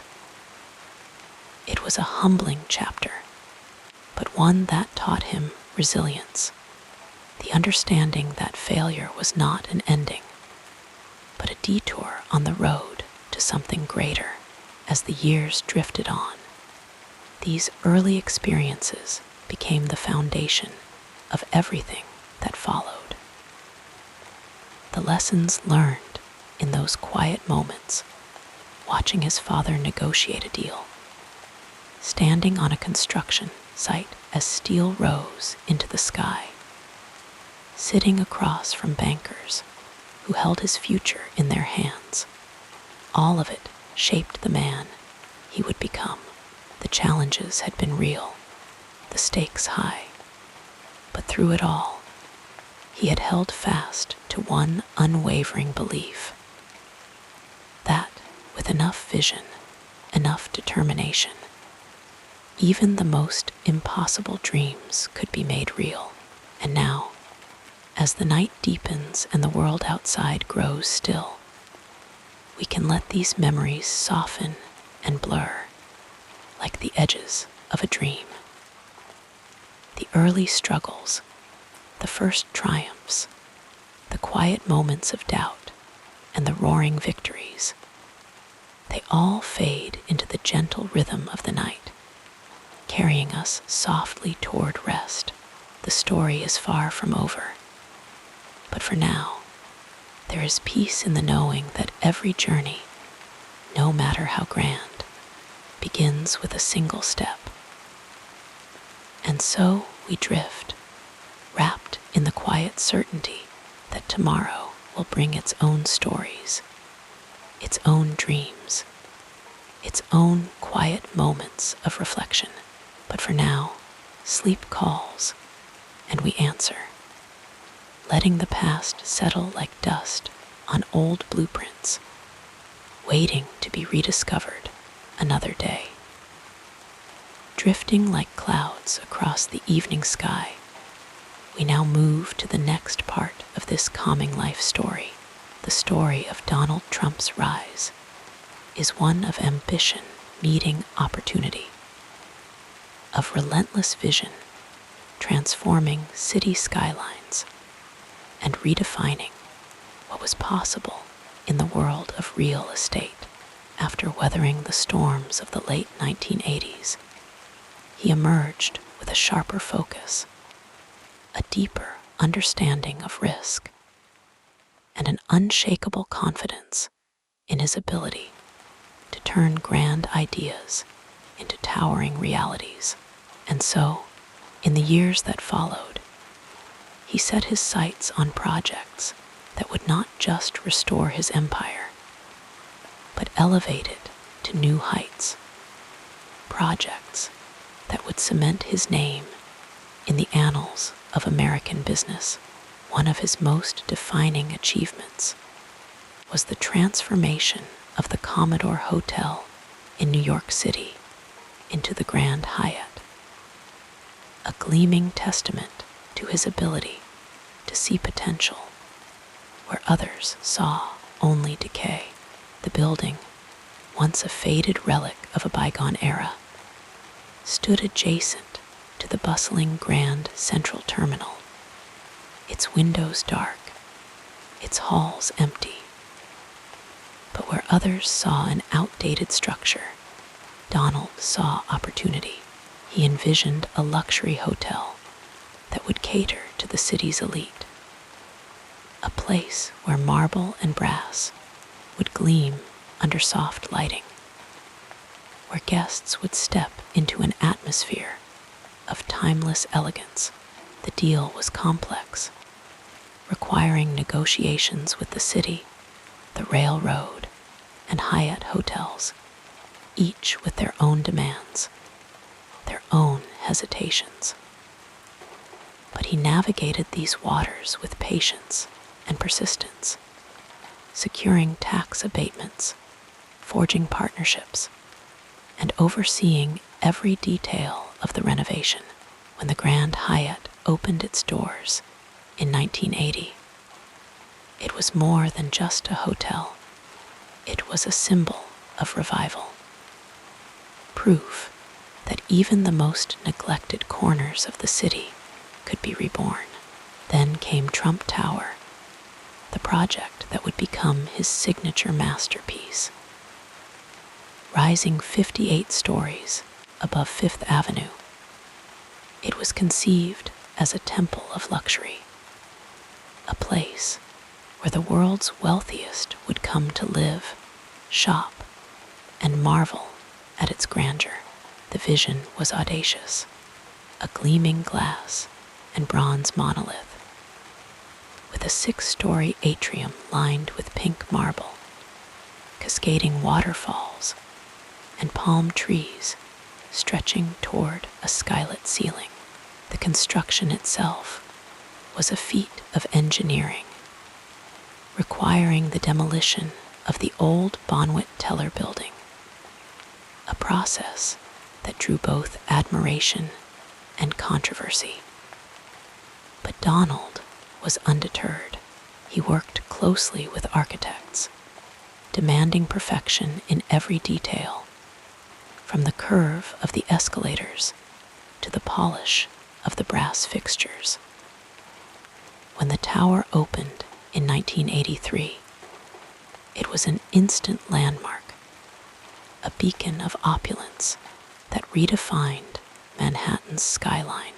Its triplex penthouse, with its gold-plated fixtures and panoramic views, became the stuff of legend, a physical embodiment of the life he had always envisioned for himself. Beyond New York, his ambitions stretched across the country and around the world. In Atlantic City, he saw potential in the fledgling casino industry, a chance to bring Las Vegas-style glamour to the East Coast. The Trump Plaza, the Trump Castle, and later the Trump Taj Mahal rose along the boardwalk, each more extravagant than the last. The Taj Mahal, in particular, was a spectacle, a billion-dollar palace of mirrored ceilings, crystal chandeliers, and gold leaf domes, the largest casino in the world at the time of its opening, though the Atlantic City ventures would later face financial strain. In their prime, they were dazzling monuments to excess, drawing celebrities, high rollers, and curious tourists alike. His name soon became synonymous with luxury, stamped on skyscrapers, resorts, and even consumer goods. The Trump brand expanded into clothing lines, fragrances, and steaks, each product carrying the aura of affluence he had cultivated. He understood the power of perception, the way a name could evoke desire, and he wielded that power with precision. For 14 seasons, audiences tuned in to watch him preside over boardroom drama, his presence commanding, his verdicts final. The show made him a household name far beyond the world of real estate, turning him into a pop culture icon. And then came the most unexpected chapter of all his entry into politics. In 2016, against all odds, he secured the Republican nomination and then the presidency, a victory that stunned the world. His campaign, built on promises of economic revival, tough immigration policies, and an America First doctrine, resonated with millions who felt unheard by the political establishment. His presidency was marked by sweeping tax cuts, deregulation, and a renegotiation of trade deals, as well as no shortage of controversy. But for his supporters, he was a disruptor, a man who spoke plainly, who refused to play by the old rules. The White House, under his leadership, became an extension of his brand, bold, unapologetic, and always in the spotlight. Through all of it, his methods remained consistent. He trusted his instincts, moved quickly, and never shied away from the spotlight. He understood the media like few others, knowing exactly how to capture attention, how to turn controversy into momentum. His negotiations were often high-stakes dramas, played out in public, with walkaways and comebacks that kept the world watching. He surrounded himself with loyalty, prized strength, and had little patience for hesitation, even in defeat, whether in business setbacks or political losses. He framed the story as a temporary setback, a prelude to the next great comeback. And now, as the night stretches on and the weight of these memories settles softly around us, we can see the arc of it, all the towering buildings, the glittering casinos, the roar of campaign rallies, the quiet intensity of the Oval Office. Each chapter was built on the same unwavering belief that with enough will, enough showmanship, enough sheer force of personality, anything was possible.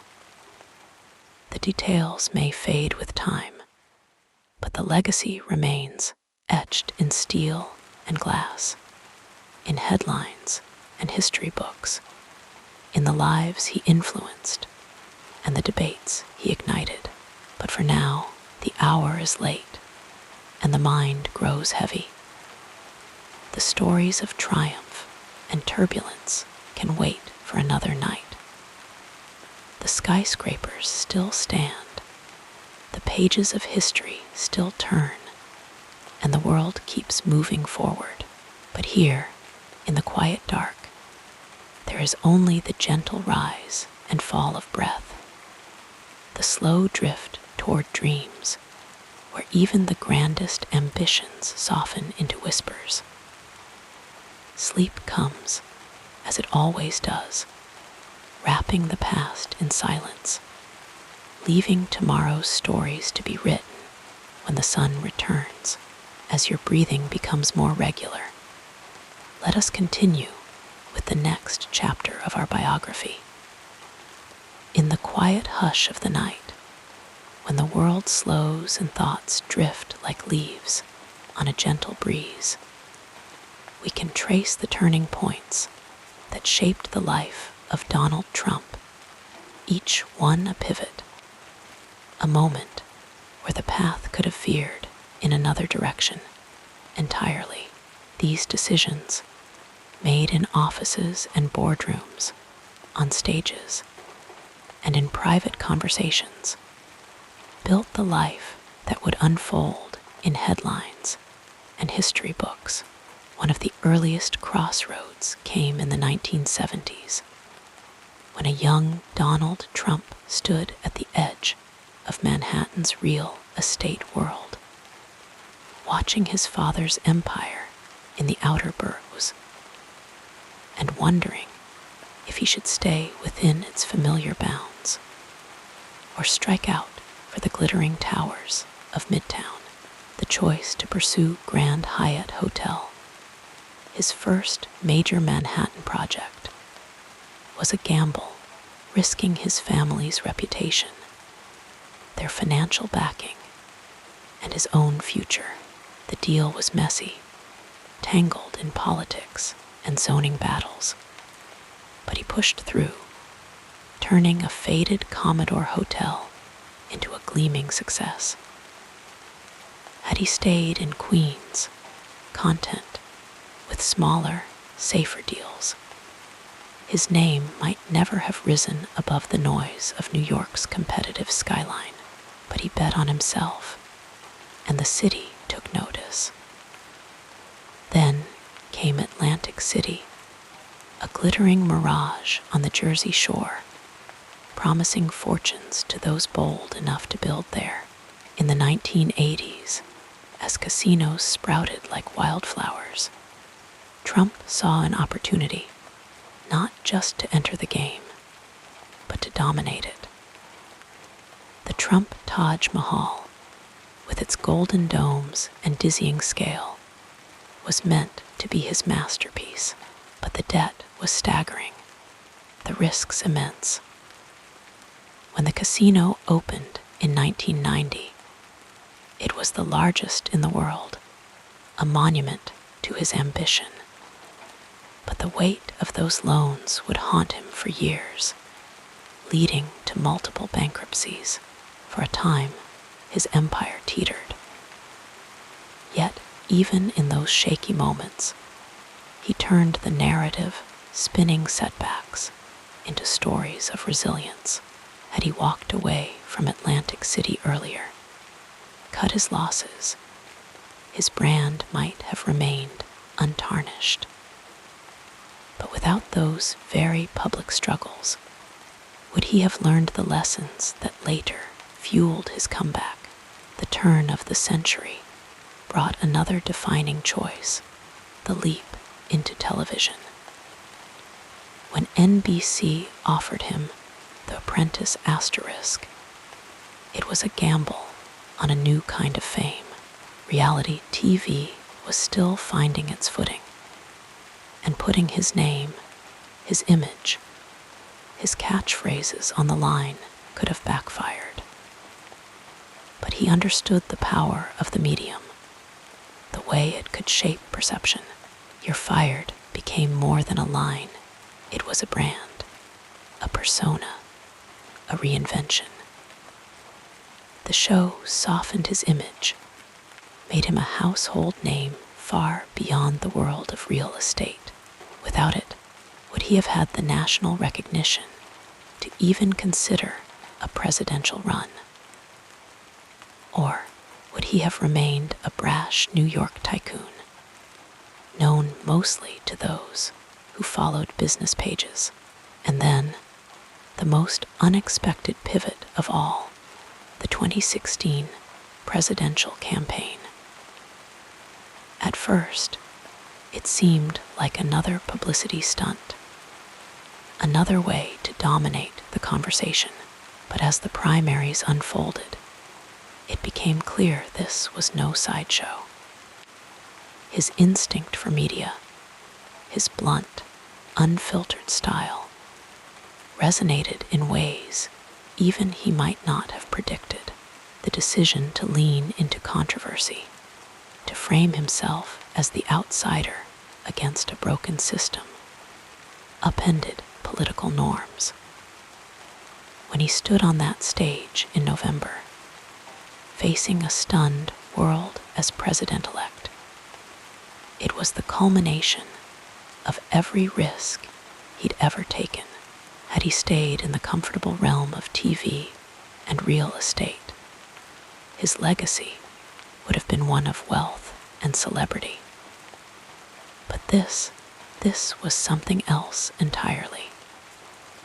Even in the White House, The pattern held bold moves, fierce loyalty, battles fought in tweets and rallies, the decision to run again in 2020, despite impeachment and division, kept him in the spotlight, shaping the Republican Party in his image. And when defeat came, his refusal to concede, his insistence on fighting, ensured the story wasn't over. It was another chapter in a life built on comebacks, whether in business, entertainment, or politics. Now, in the quiet dark, we can wonder what if he had chosen differently at any of these turns, a safer path in real estate, a quieter life after bankruptcy, a career that ended with The Apprentice. The threads of fate are tangled, impossible to fully unravel, but the man who emerged from these choices was one who believed unshakably in his own momentum. And as sleep draws near, the weight of these what-ifs fades. The past is written, the buildings stand, the shows aired, the votes counted. The night softens the edges of even the fiercest battles, turning them into distant echoes. Tomorrow will bring new stories, new turns in the road. But for now, there is only the slow, steady rhythm of breath, the quiet acceptance that some lives are built on risks, on leaps into the unknown, and that, for better or worse, the choices made shape the world in ways no one can predict. So let the thoughts drift, let the memories blur at the edges. The turning points are behind us now, the paths taken or not taken settled into history. The night cradles them all, silence wrapping around each decision, each moment of doubt or certainty, until there is nothing left but the gentle pull of sleep, carrying us away from the noise and into the quiet of dreams. The calming story continues as we gently examine what happened next in this remarkable journey. In the quiet hush of night, when the world slows and thoughts soften, we can trace the delicate threads of connection that shaped Donald Trump's life, relationships woven with loyalty, ambition, love, and sometimes friction, like the golden light filtering through a high-rise window at sunset. These bonds cast long shadows and warm glows across his story, each one leaving its imprint on the man he became. Family was the foundation, the first and most enduring connection. His father, Fred Trump, was a towering figure, a builder in every sense, not just of brick and steel, but of discipline, drive, and an unshakable belief in the power of ambition. Young Donald watched, learned, absorbed. The lessons were strict, the expectations high, but beneath the stern exterior was a father's pride, a quiet approval that fueled his son's relentless pursuit of success. His mother, Mary, brought a different kind of warmth, grace, charm, and appreciation for the finer things. From her, he inherited a love of grandeur, the understanding that presentation mattered as much as substance. Siblings orbited his world in quieter ways. Freddie, the older brother, who chose a different path, one of gentler passions, aviation instead of real estate. His tragic early death left a mark, a silent reminder of the cost of expectations, of roads not taken. The weight of that loss lingered unspoken but present, in the way Donald pushed forward, as if carrying something for both of them. Then came the women who shared his life, each relationship a chapter, a reflection of different eras. Ivana, his first wife, was a force of nature, glamorous, sharp, a partner in every sense. Together, they built an empire, a glittering world of casinos, skyscrapers, and headlines. Their marriage was as bold and unapologetic as the gold-plated towers they erected, a union of ambition and spectacle. But even the grandest structures can fracture under pressure, and theirs did, publicly, painfully, yet time softened the edges. In later years, there was reconciliation, a mutual respect that outlasted the bitterness. Marla Maples brought a different energy, softer, more serene, a contrast to the high-octane world he inhabited. Their love story unfolded under the glare of tabloids, a whirlwind romance that burned bright but briefly. Yet from it came Tiffany, a daughter who would grow up away from the spotlight, a quieter thread in the tapestry of his life. And then there was Melania, elegant, enigmatic, a steady presence in the storm. Their relationship was less about partnership in business and more about balance, a private understanding that weathered public scrutiny. She stood beside him through dizzying heights and unforgiving lows, a silent pillar of strength. Their son, Baron, became the center of a quieter, more guarded kind of love, a reminder that even in the most public of lives, some bonds remain sacred, sheltered from the noise. Friendships, too, ebbed and flowed like tides, some lasting decades, others fading with the shifting sands of fortune. Roy Cohn, the brash, unyielding lawyer, was both mentor and enforcer, teaching him the art of the fight, the power of never backing down. Their bond was fierce, transactional at times, but undeniably influential.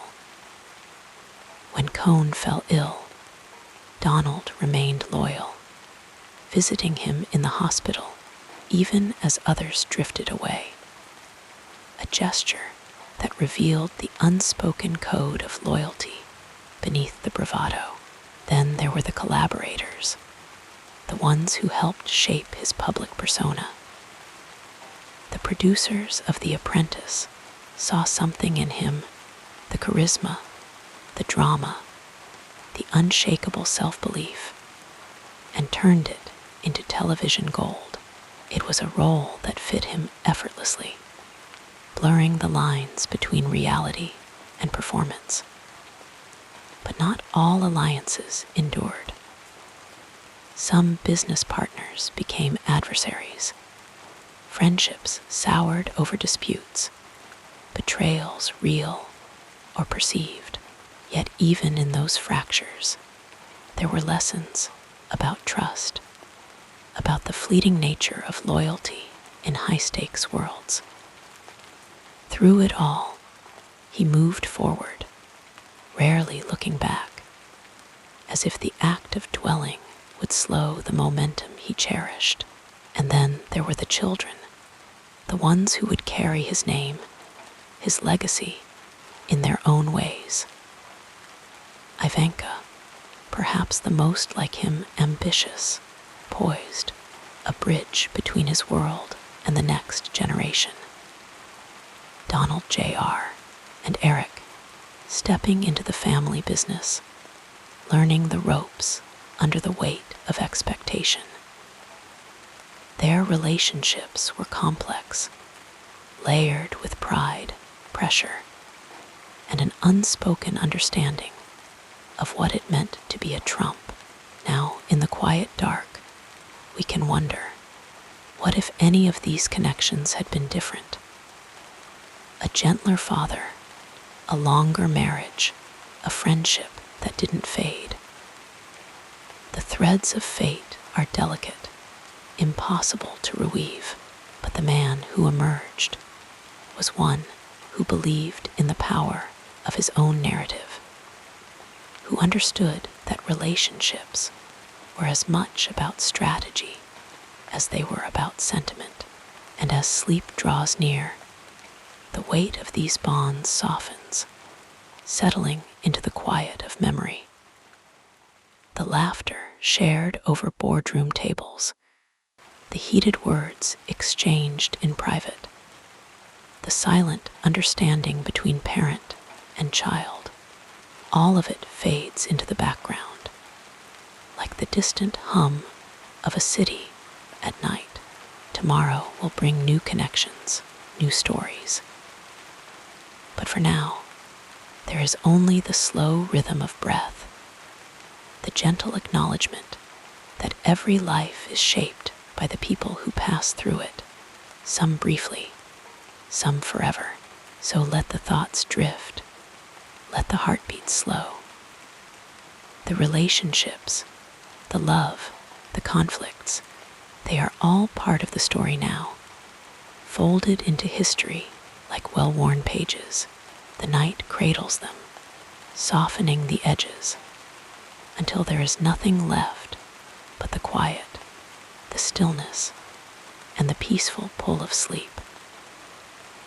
Allow yourself to sink deeper into comfort as we explore the next phase of this soothing biography.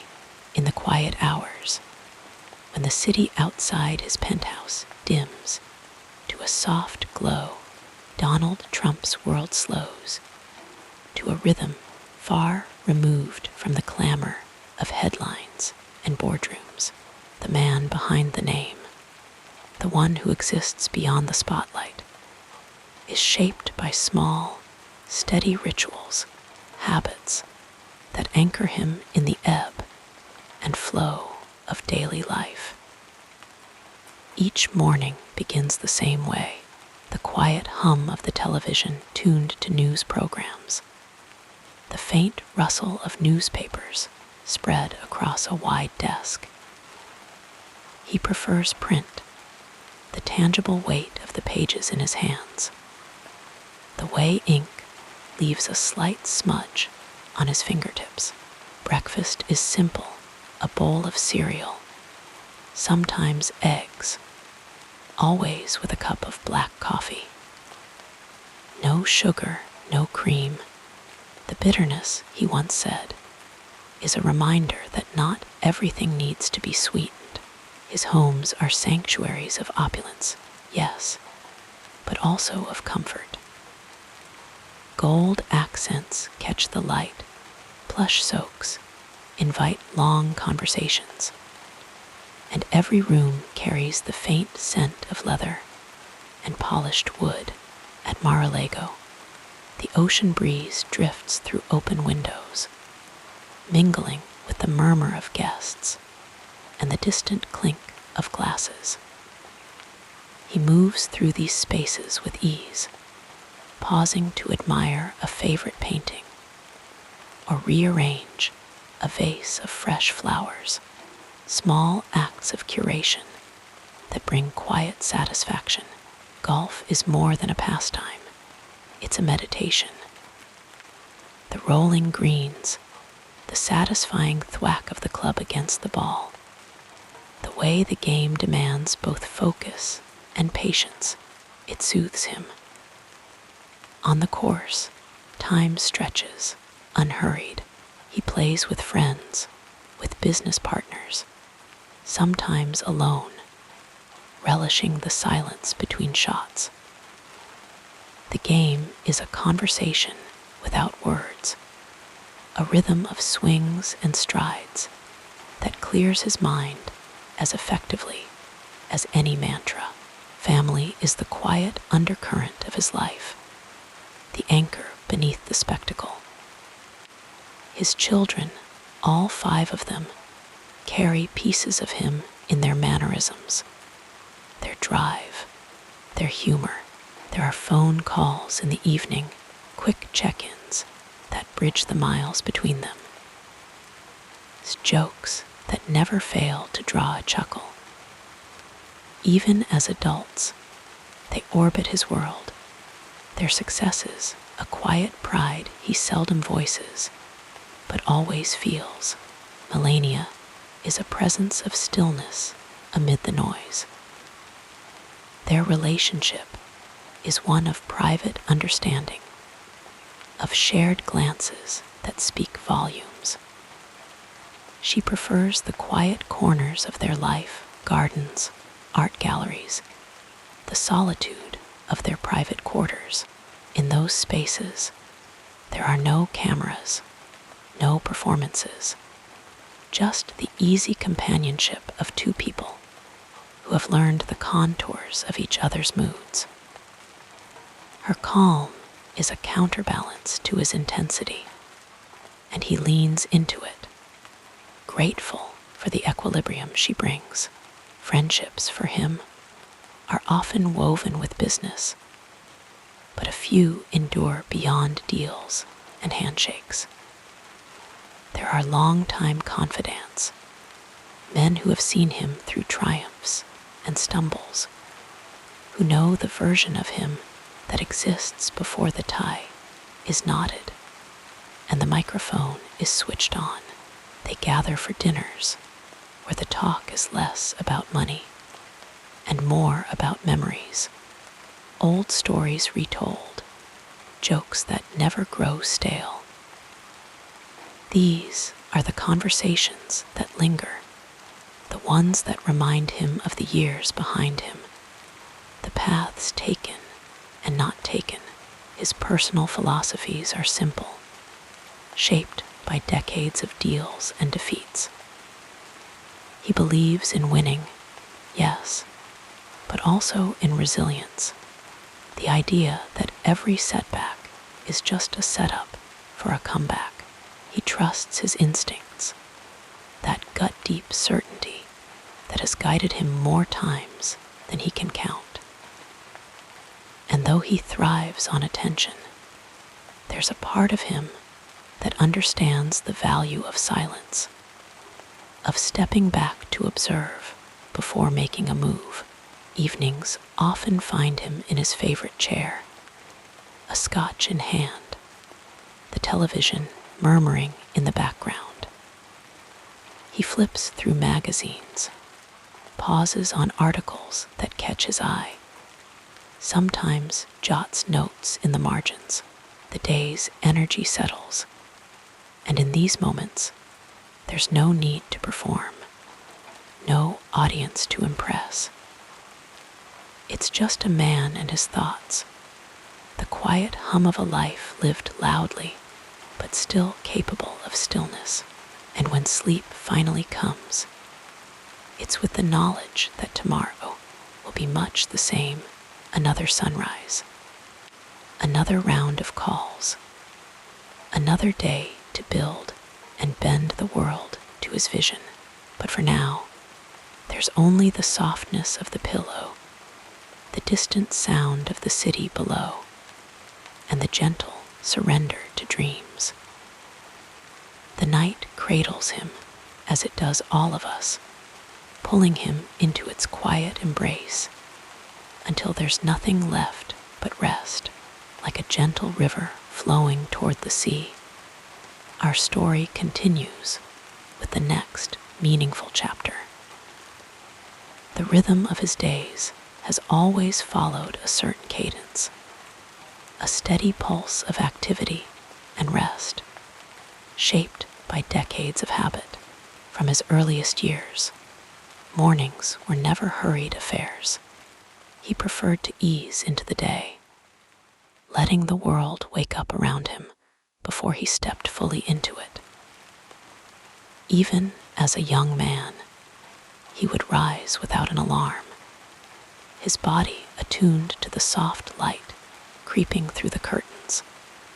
signaling the start of another day to shape as he pleased. In those early years, his routine was simple. He would start with a light breakfast, often just toast and orange juice, perhaps a cup of coffee, sipped slowly as he scanned the morning papers. The news was his first connection to the world beyond his walls, a way to gauge the pulse of the city before he stepped into it. Then came the ritual of dressing, always deliberate, always polished, a crisp shirt, a well-tailored suit, shoes buffed to a shine. These were his armor, the uniform of a man who understood the power of appearances. Work began early, but never felt rushed. His office, whether in one of his early buildings or later in the towering heights of Trump Tower, was always a reflection of his tastes. Gleaming surfaces, rich wood, gold accents catching the light. The desk was spacious, but never cluttered, just the essentials. A phone, a notepad, a few carefully chosen files. He preferred to think in broad strokes, leaving the finer details to others, trusting his instincts to guide the bigger decisions. Phone calls came in steady waves throughout the morning, voices on the other end seeking his opinion, his approval, his signature on deals that would shape the skyline.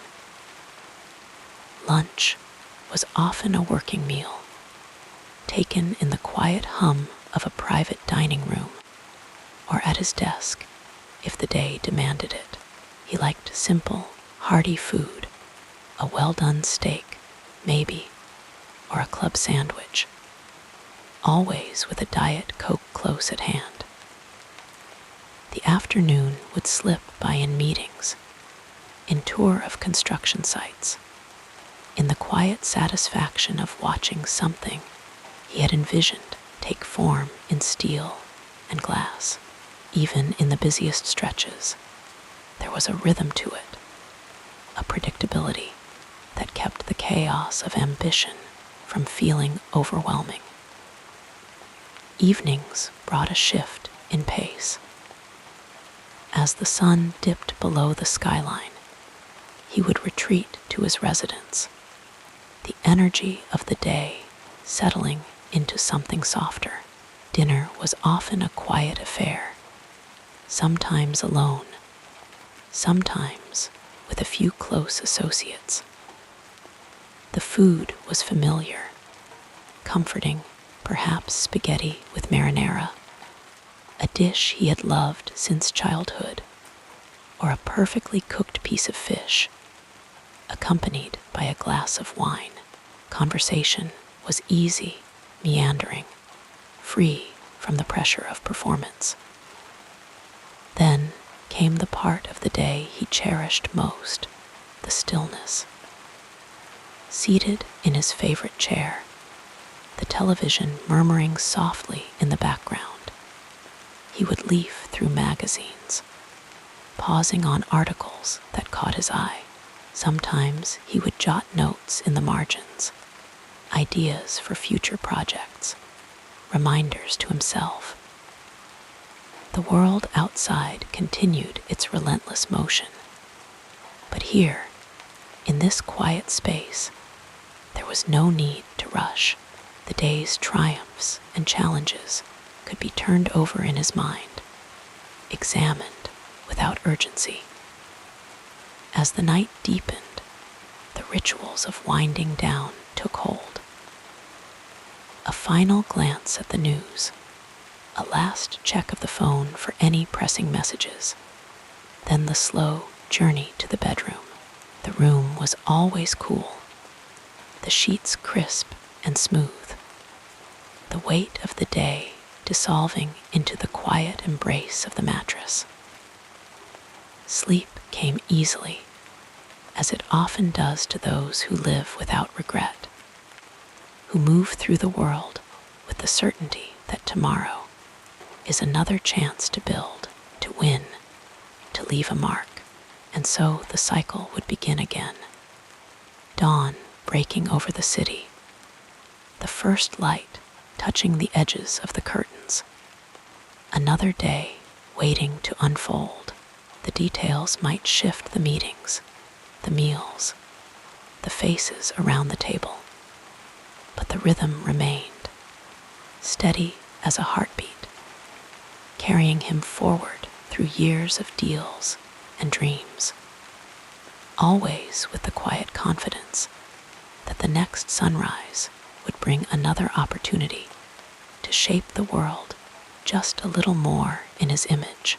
As your thoughts grow quieter, we'll continue our peaceful exploration of this fascinating life. Donald Trump's philosophy was built on a foundation of boldness, resilience, and an unshakable belief in the power of winning.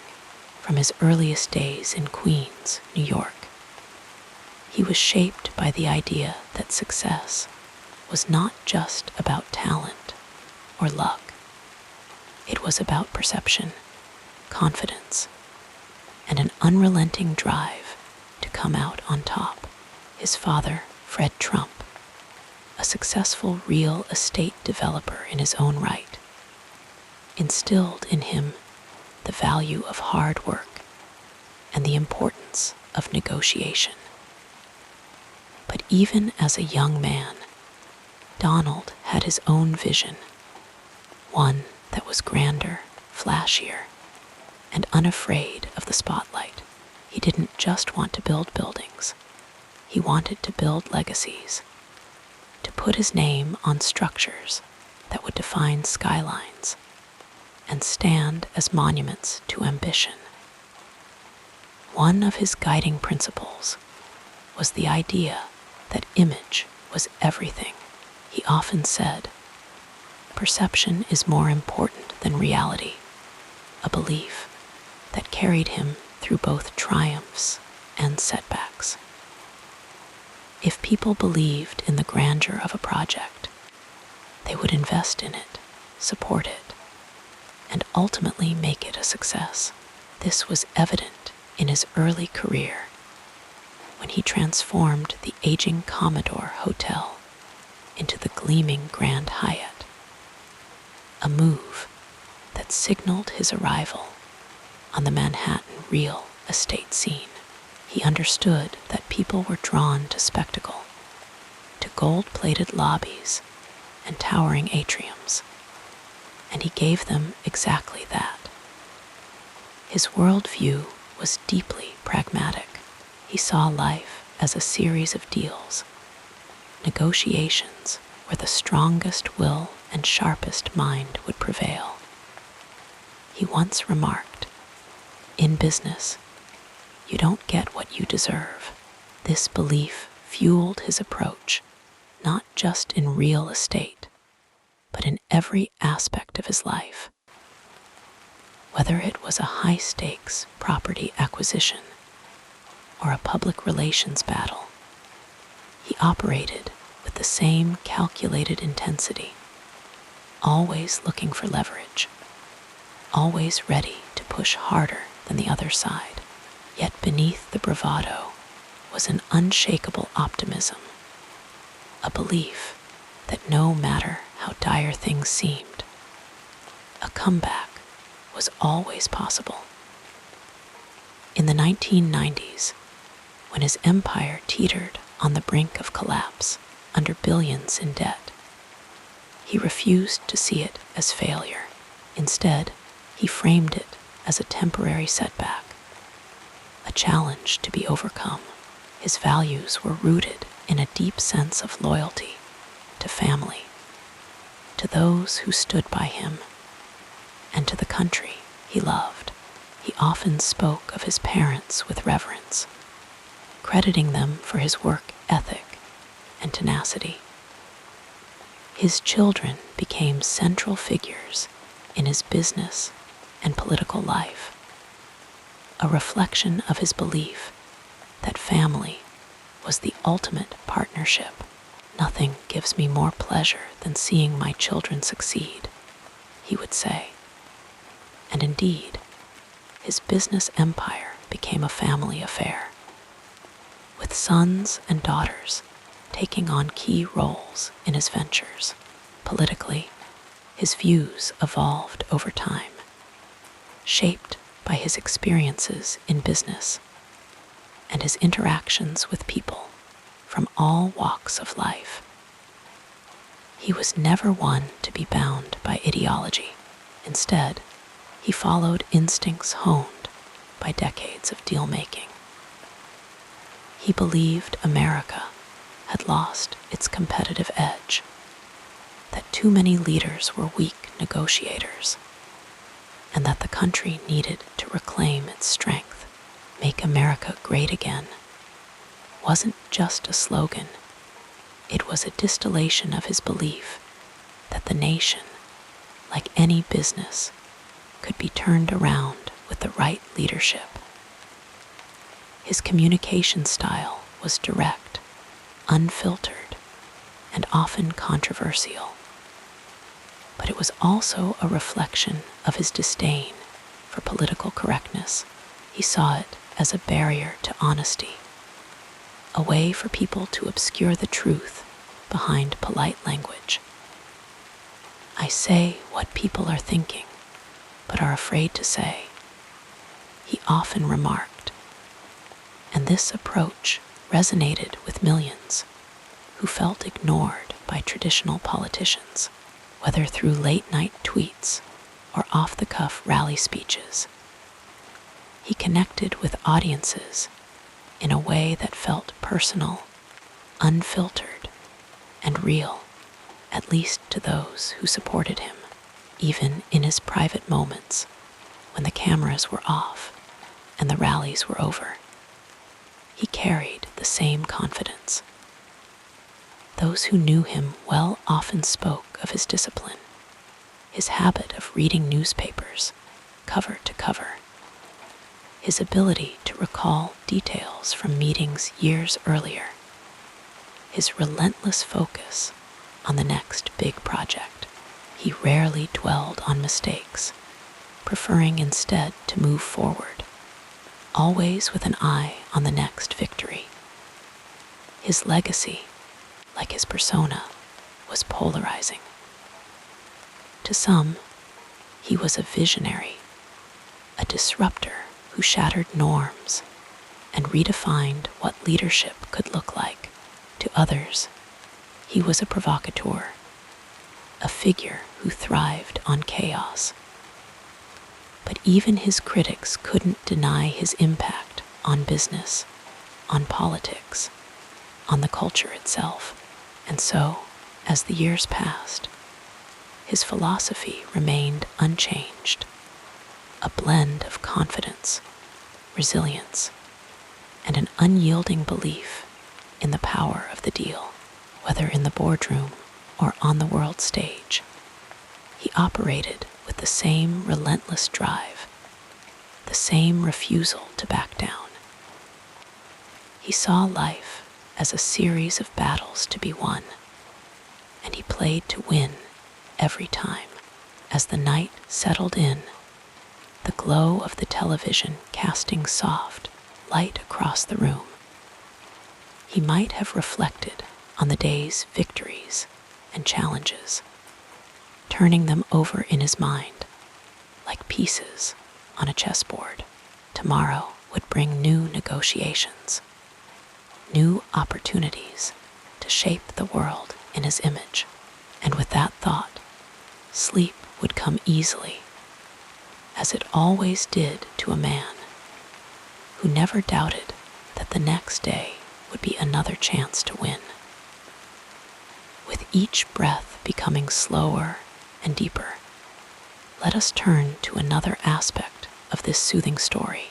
Every journey, no matter how grand, is marked by moments of struggle times when the path forward seems obscured, when the weight of setbacks presses down like a heavy fog.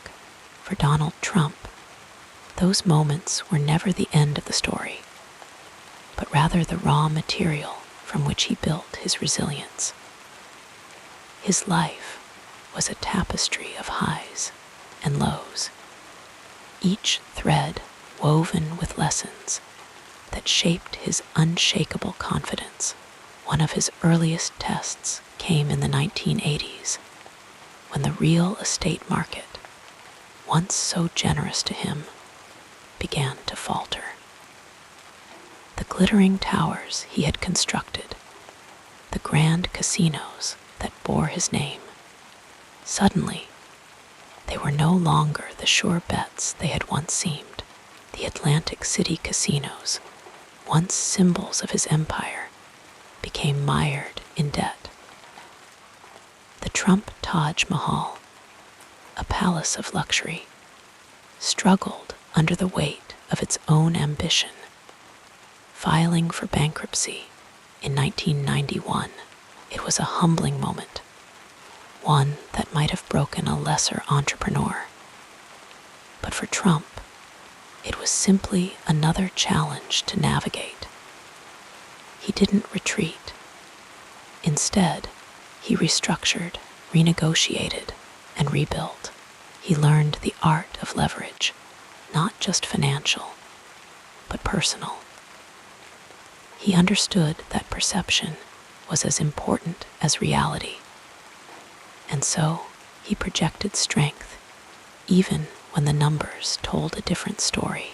He shifted his focus, moving away from the faltering casino industry and back to what he knew best: New York real estate. The Trump organization pivoted, and slowly, steadily, he regained his footing. Then came the 1990s, a decade that tested his reputation as much as his finances. His marriages became tabloid fodder, his business dealings scrutinized in ways that might have made another man shrink from the spotlight. But Trump had always thrived on attention, good or bad. He leaned into the drama, turning personal struggles into public narratives, never allowing himself to be cast as the victim. If the world wanted a show, he would give them one, but on his terms. The early 2000s brought another shift, this time into the world of television. The Apprentice asterisk was a gamble, a businessman stepping into the role of entertainer. Many doubted it would work. But Trump understood the power of branding, the allure of a larger-than-life persona. The show's success didn't just revive his public image, it cemented him as a cultural icon. He had taken a risk, and once again, it paid off. But the greatest test of his resilience came in 2016, when he entered the political arena. Few took his candidacy seriously at first. The establishment dismissed him as a sideshow, a reality star with no place in the sober world of politics. The media dissected his every word, his past controversies dredged up and amplified. Yet he pressed forward, undeterred. He spoke directly to the frustrations of millions, bypassing traditional channels and connecting with voters in a way no one had anticipated. Against all odds, he won. Even then, the challenges didn't stop. His presidency was a storm of controversies, investigations, and relentless opposition. Impeachments, protests, a global pandemic, each could have been a breaking point. But Trump weathered them all with the same defiance that had carried him through earlier trials. He never admitted defeat, never softened his tone, never backed down from a fight. To his supporters, this was strength. To his critics, it was stubbornness. But to Trump, it was simply who he was. Through every setback, his response was the same. Push forward, double down, turn the narrative in his favor. He saw obstacles not as barriers, but as opportunities to prove himself. Failure was never final, only a temporary condition, something to be outmaneuvered or outlasted. And when the world doubted him, that only fueled his determination. As the years passed, the pattern repeated itself again and again. Losses became lessons. Criticism became motivation. He learned that in business, in media, in politics, the only real mistake was giving up. And so he never did. Now, in the quiet of the evening, with the city lights shimmering beyond the window, he might reflect on those battles, the near collapses, the public humiliations, the moments when the odds seemed impossible. But in his mind, they were just part of the story, stepping stones on the path to something greater. Tomorrow would bring new challenges, new chances to prove himself once more, and with that thought, sleep would come easily, as it always did for a man who believed that every sunrise was another opportunity to win. The tapestry of this remarkable life unfolds further as we gently explore the next meaningful period beneath the towering persona of Donald Trump, the brash businessman and polarizing political figure. There existed quieter, lesser-known layers, small moments, and private passions that revealed a more human side. Few people knew, for instance, that he had an unexpectedly soft spot for old Hollywood films, particularly the black and white classics of the 1940s and 50s. On quiet evenings, when the television cameras were off and the rallies were over, he would sometimes unwind by watching the golden age of cinema, marveling at the sharp dialogue of Cary Grant or the magnetic presence of Humphrey Bogart. There was something in those old stories, the ambition, the glamour, the unshakable confidence of the leading men, that resonated deeply with him. Then there was his surprising talent for mimicry behind closed doors, among close friends and family. He could slip into uncanny impressions of figures he had encountered over the years. Politicians, celebrities, even foreign leaders. His timing was sharp, his delivery precise. It was a skill honed over decades of deal-making, of reading people, of understanding how tone and cadence could shape a conversation. Those who witnessed it often remarked that he had an entertainer's instincts, a natural sense of performance that went beyond the bombast of his public persona. Music, too, played a quiet role in his life. Though he rarely spoke of it, he had a deep appreciation for the sweeping orchestral scores of classic films, the kind of music that swelled behind triumph and tragedy alike. Sometimes, in the solitude of his office late at night, he would let the grand compositions of John Williams or Ennio Morricone fill the room, losing himself in their drama and grandeur. There was something about that music, its certainty, its boldness that mirrored the way he saw the world. And then there were the small kindnesses, the gestures that never made headlines. He had a habit, for example, of remembering the names of service staff, waiters, security guards, the people who worked behind the scenes. He would ask about their families, their lives, and years later, he might still recall those details in passing. It was a trait few expected from a man, so often painted as self-absorbed. Yet those who experienced it never forgot it. One particularly revealing story came from an old friend who recalled a visit to Trump's office in the 1990s amid the chaos of a high-stakes deal. A junior employee, a young assistant barely out of college, made a costly mistake. He didn't berate, didn't humiliate. He moved forward, turning the error into a lesson.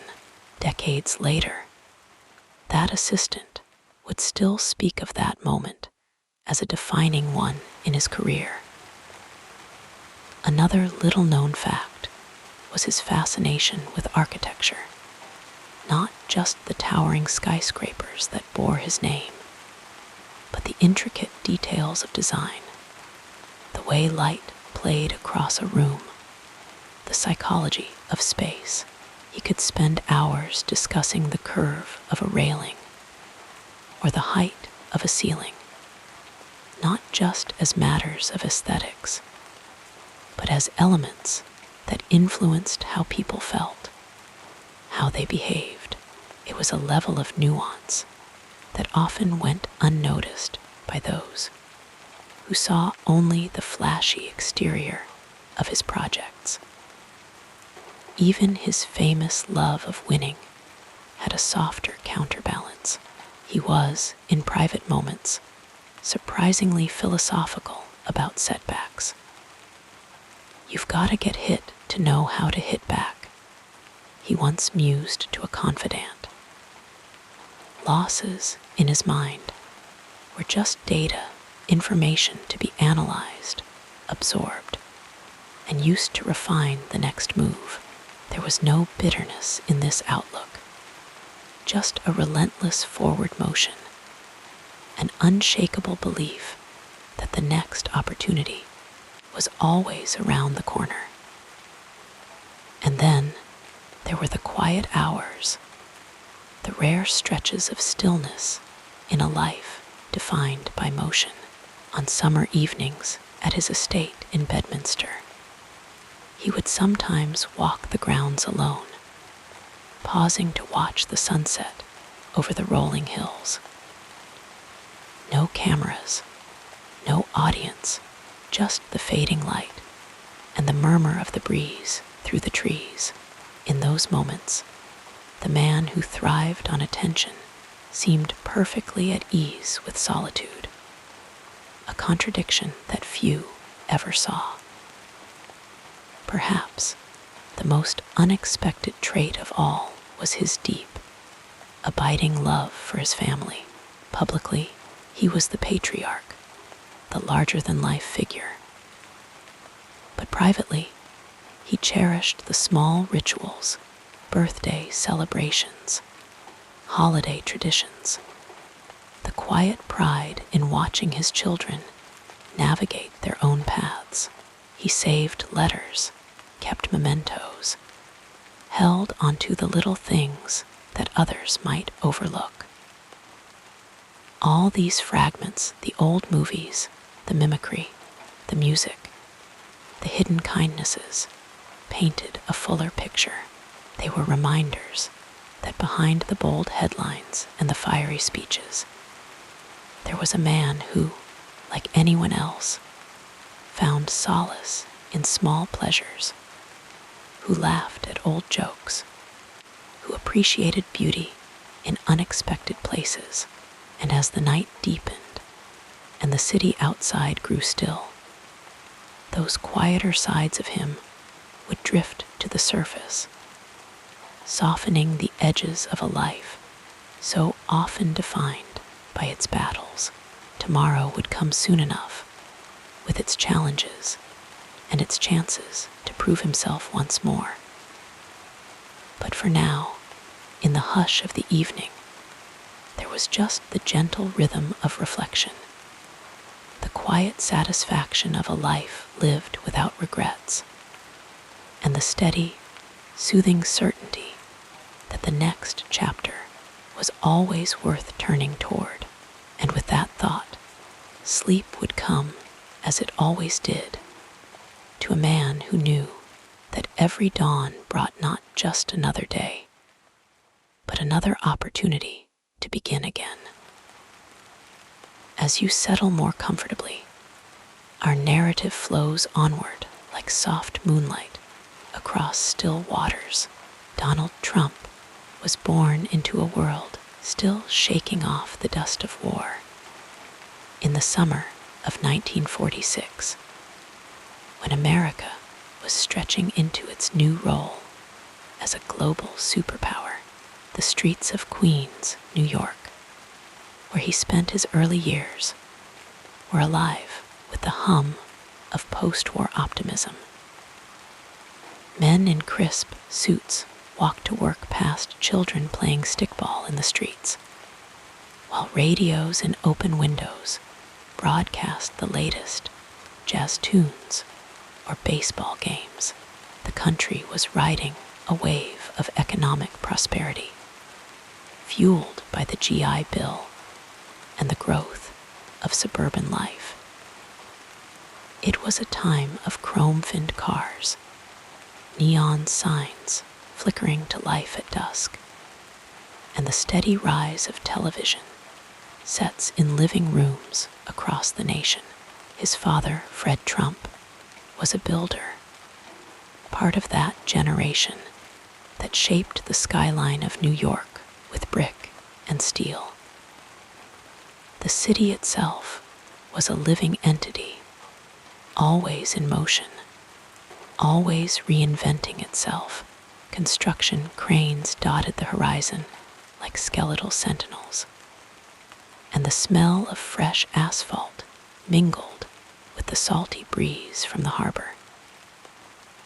Young Donald absorbed these sights and sounds, the rhythm of a city always reaching higher, always dreaming bigger.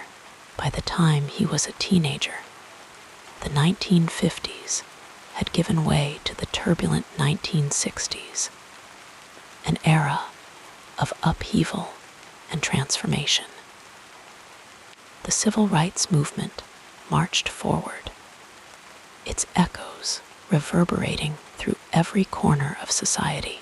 The Beatles crossed the Atlantic, changing music forever, while astronauts set their sights on the moon. The world seemed to be spinning faster, louder, more colorful. New York was at the center of it. All artists in Greenwich Village, protests in Washington Square, the glittering rise of Madison Avenue, advertising. Yet amid all this change, Trump was shaped by the old world discipline of his father's business, where deals were made with handshakes, and a man's word was his bond. Then came the 1970s, a decade of contradictions. The Vietnam War dragged on. Watergate shattered trust in government, and the oil crisis sent shockwaves through the economy. New York itself nearly went bankrupt, its streets lined with graffiti-covered subway cars and abandoned buildings. But where others saw decay, Trump saw opportunity. He stepped onto the Manhattan stage with boldness, acquiring properties like the Commodore Hotel, transforming it into the Grand Hyatt, a gleaming symbol of revival. The city's grit became his canvas, and he painted it with gold. The 1980s arrived like a neon dream, an era of excess and ambition. Wall Street boomed, shoulder pads widened, and synthesizers pulsed through the airwaves. Trump Tower rose on Fifth Avenue, its mirrored facade reflecting the sky, a monument to the brash confidence of the decade. He became a fixture in tabloids, his name synonymous with luxury, with success, with the sheer spectacle of New York itself. The city was a whirlwind of power lunches at the Palm, nights at Studio 54, and the ever-present hum of deal-making. Yet beyond the glitz, the world was changing in ways few could predict. The fall of the Berlin Wall in 1989 marked the end of an era, the Cold War thawing into a new global order. Technology began its quiet revolution, with personal computers slowly creeping into homes and offices. The 1990s brought a different tempo, grunge music, dial-up internet, a sense that the future was arriving in fits and starts. Through it all, Trump remained a constant, shifting from real estate to entertainment. Even as the cultural landscape shifted beneath his feet, then came the turn of the century, a time of both hope and fear. The new millennium dawned with Y2K scares and dot-com crashes, followed by the unimaginable tragedy of 9/11, which shook New York to its core. The city he loved was wounded, but it rebuilt, as it always did.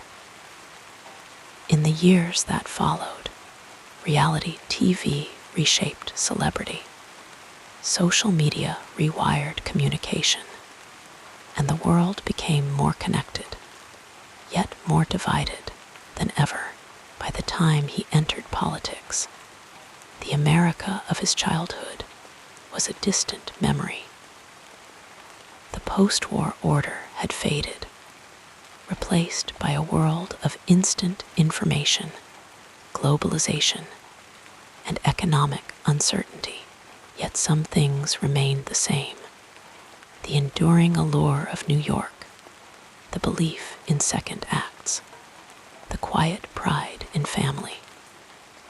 Through every era, through every shift in the cultural tide, he carried with him the lessons of his father's world, the value of persistence, the power of showmanship, the unshakable faith in comebacks. And so, as the years rolled on, the world kept changing, as it always does. But in the quiet moments, when the cameras were off and the city outside his window grew still, there were still those small, unchanging joys, the laughter of grandchildren, the familiar comfort of an old movie, the steady rhythm of a life lived on his own terms. The past was always present in the stories he told, the lessons he repeated, the memories he held close. And as sleep finally came, the noise of the world faded, leaving only the quiet certainty that tomorrow, as always, would be another chance to begin again. Let the rhythm of these words carry you further into relaxation as we continue our peaceful journey. Donald Trump's impact on culture, society, and the world of business was like a slow-moving wave, one that built over decades before finally crashing onto the shore of public consciousness with undeniable force. His name became synonymous with boldness, extravagance, and an unshakable self-belief, qualities ways that both fascinated and polarized those who encountered him.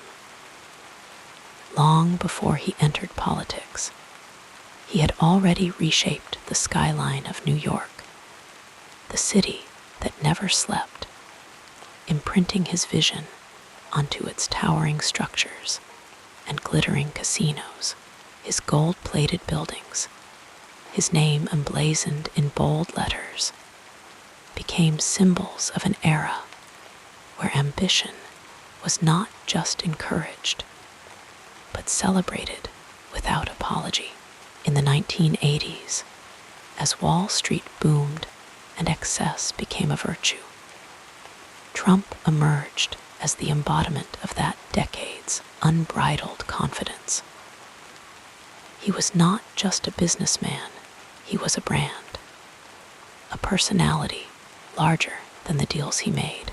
His book, The Art of the Deal Asterisk, became a manifesto for aspiring moguls, its pages filled with brash advice and unwavering self-assurance. It sold millions, not just because of its business insights, but because it offered a glimpse into the mind of a man who seemed to bend reality to his will. People admired him, envied him, even as some dismissed his methods as reckless. But love him or hate him, his influence was undeniable. Then came the era of reality television, where he found a new platform to shape culture in ways no one could have predicted. The Apprentice premiered in 2004, and with two simple words, "You're fired," he turned boardroom drama into must-watch entertainment. The show was a hit, not just for its competitive format, but for the way it framed business as a spectacle. Suddenly, the ruthless world of corporate maneuvering had a face, a voice, a catchphrase. Contestants vied for his approval, audiences tuned in by the millions, and Trump's image evolved from real estate tycoon to pop culture icon. He was no longer just a businessman. He was a celebrity, a household name, a figure who could command attention with a single raised eyebrow. His presence in media was relentless, his ability to dominate conversations unmatched.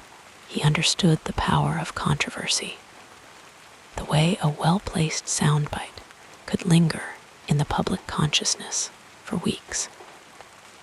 Whether it was feuds with fellow celebrities, dramatic pronouncements about politics, or simply his unfiltered opinions, he kept himself in the spotlight.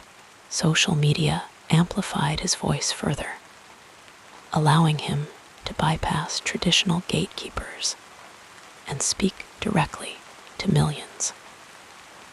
His tweets became news, his offhand remarks dissected by pundits, his every move scrutinized.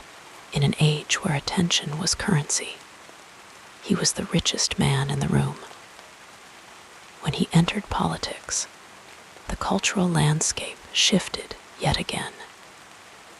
His campaign was unlike anything America had seen, part spectacle, part movement, wholly unpredictable. He spoke in simple, forceful language, eschewing political correctness in favor of blunt declarations. Supporters saw him as a truth-teller, a disruptor who would shake up a stagnant system. Critics viewed him as a demagogue, a figure who exploited division for personal gain. But regardless of perspective, one thing was clear. He had changed the rules of engagement. Political discourse became louder, sharper, more theatrical. The line between entertainment and governance blurred, and the public's expectations of leadership were forever altered. His presidency was a whirlwind of headlines, a constant churn of triumphs and scandals, each day unfolding like a new episode in an ongoing drama. Policies were enacted, norms were challenged, and the country found itself more polarized than ever. Yet through it all, his base remained fiercely loyal, drawn to his defiance, his refusal to conform. Opponents, meanwhile, mobilized in unprecedented numbers, leading to historic voter turnouts and a national reckoning with democracy itself.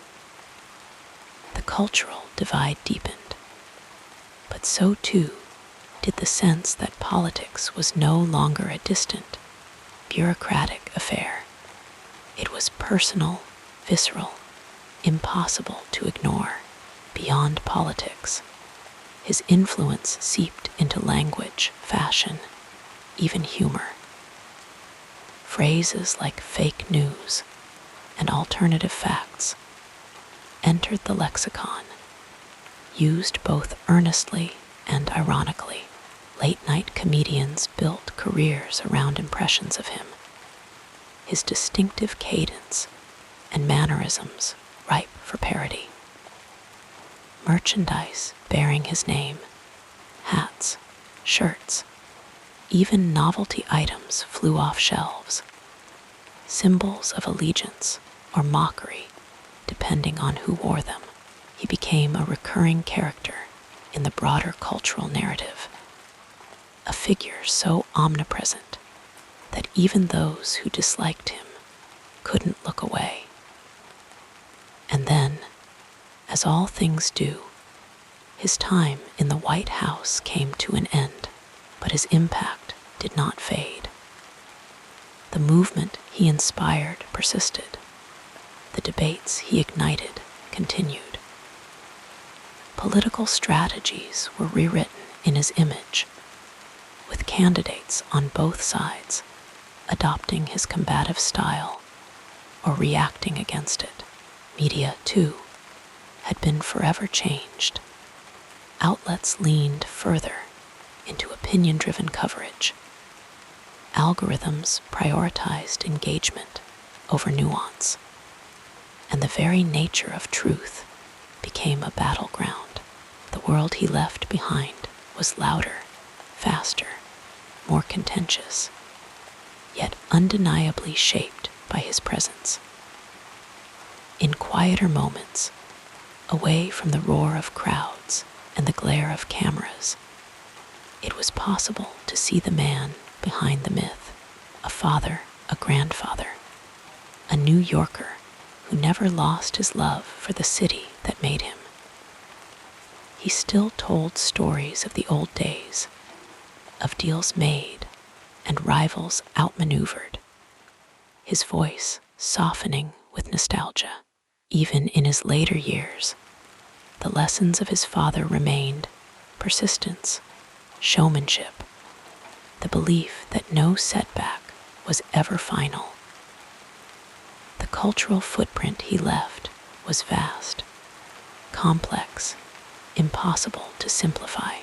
To some, he was a champion, a figure who gave voice to the forgotten.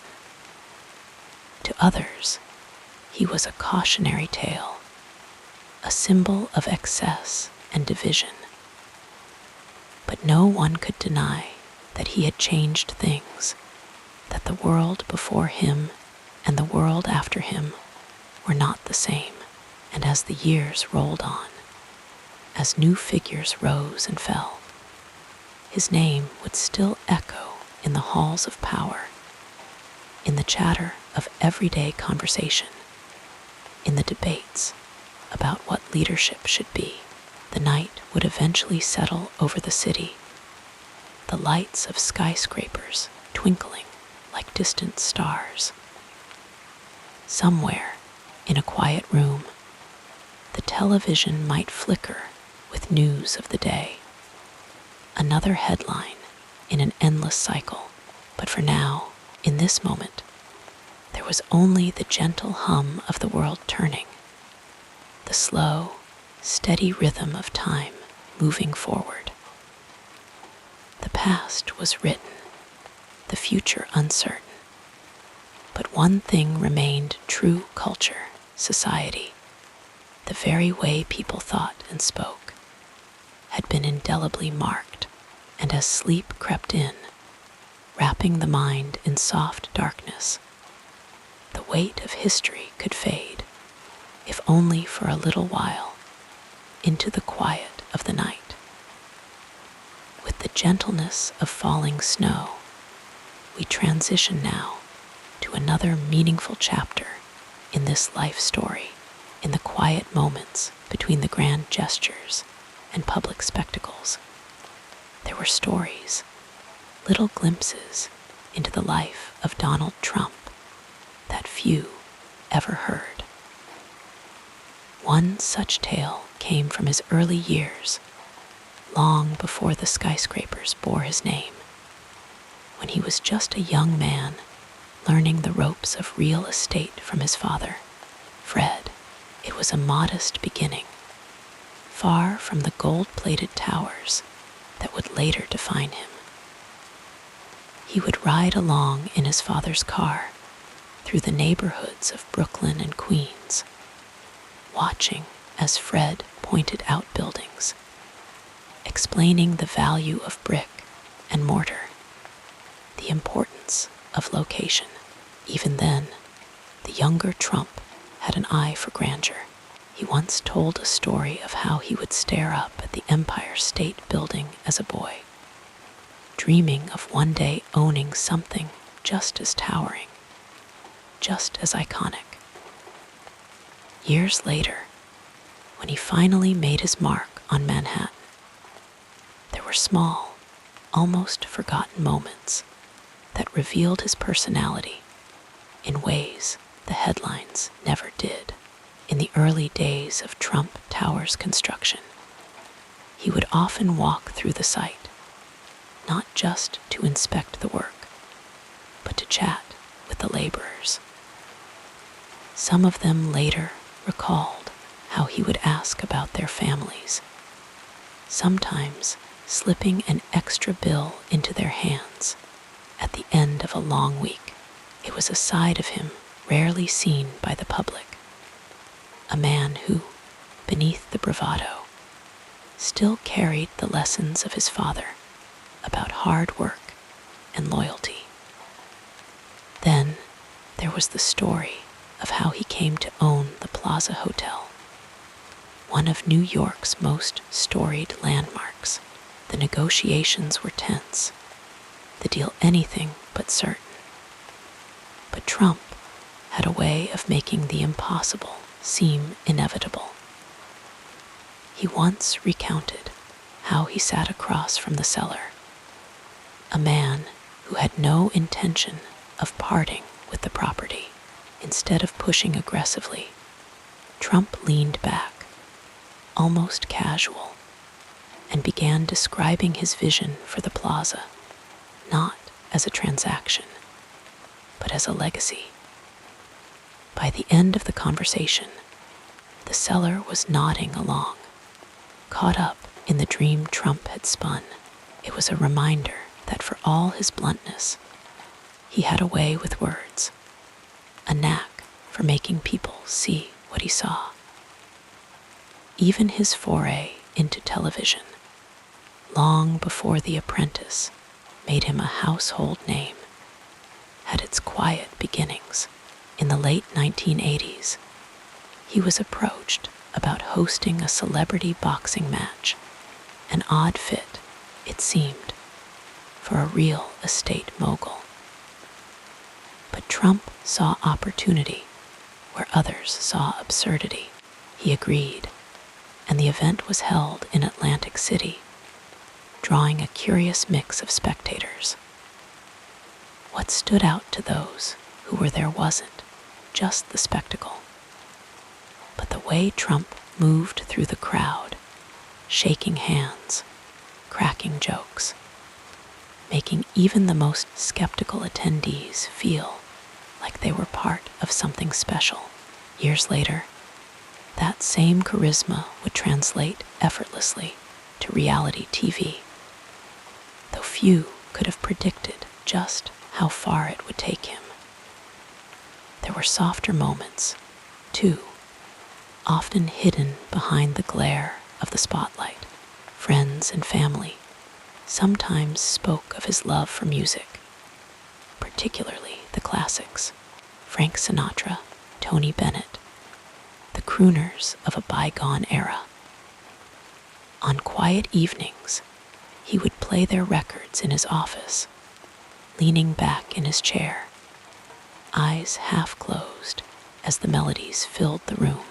It was a small indulgence, a reminder of the New York he had grown up in, a world of smoky nightclubs and sharp suits. And then there was the time, long before politics entered the picture, when he quietly helped a struggling family stay in their home. The details were never made public, no press release, no cameras, just a phone call to the bank, a few words exchanged, and a problem solved. The family never forgot it, though Trump himself rarely spoke of it. It was one of those things that didn't fit the narrative, one of the many contradictions that made him such a complex figure. Even in the whirlwind of his presidency, there were moments of unexpected calm. Staffers would sometimes find him in the residence late at night, flipping through old photo albums, pausing at pictures of his children when they were small. He would tell stories about them, about the silly things they said, the way they'd run through the halls of Mar-a-Lago, laughing without a care in the world. In those moments, the weight of the office seemed to lift, if only for a little while. And so, as the years passed and the world kept turning, the stories accumulated, some grand, some small, all part of the tapestry of a life lived loudly, but not without its quieter threads. The man who built empires and commanded attention also had a way of remembering birthdays, of sending handwritten notes, of noticing the little things that others overlooked.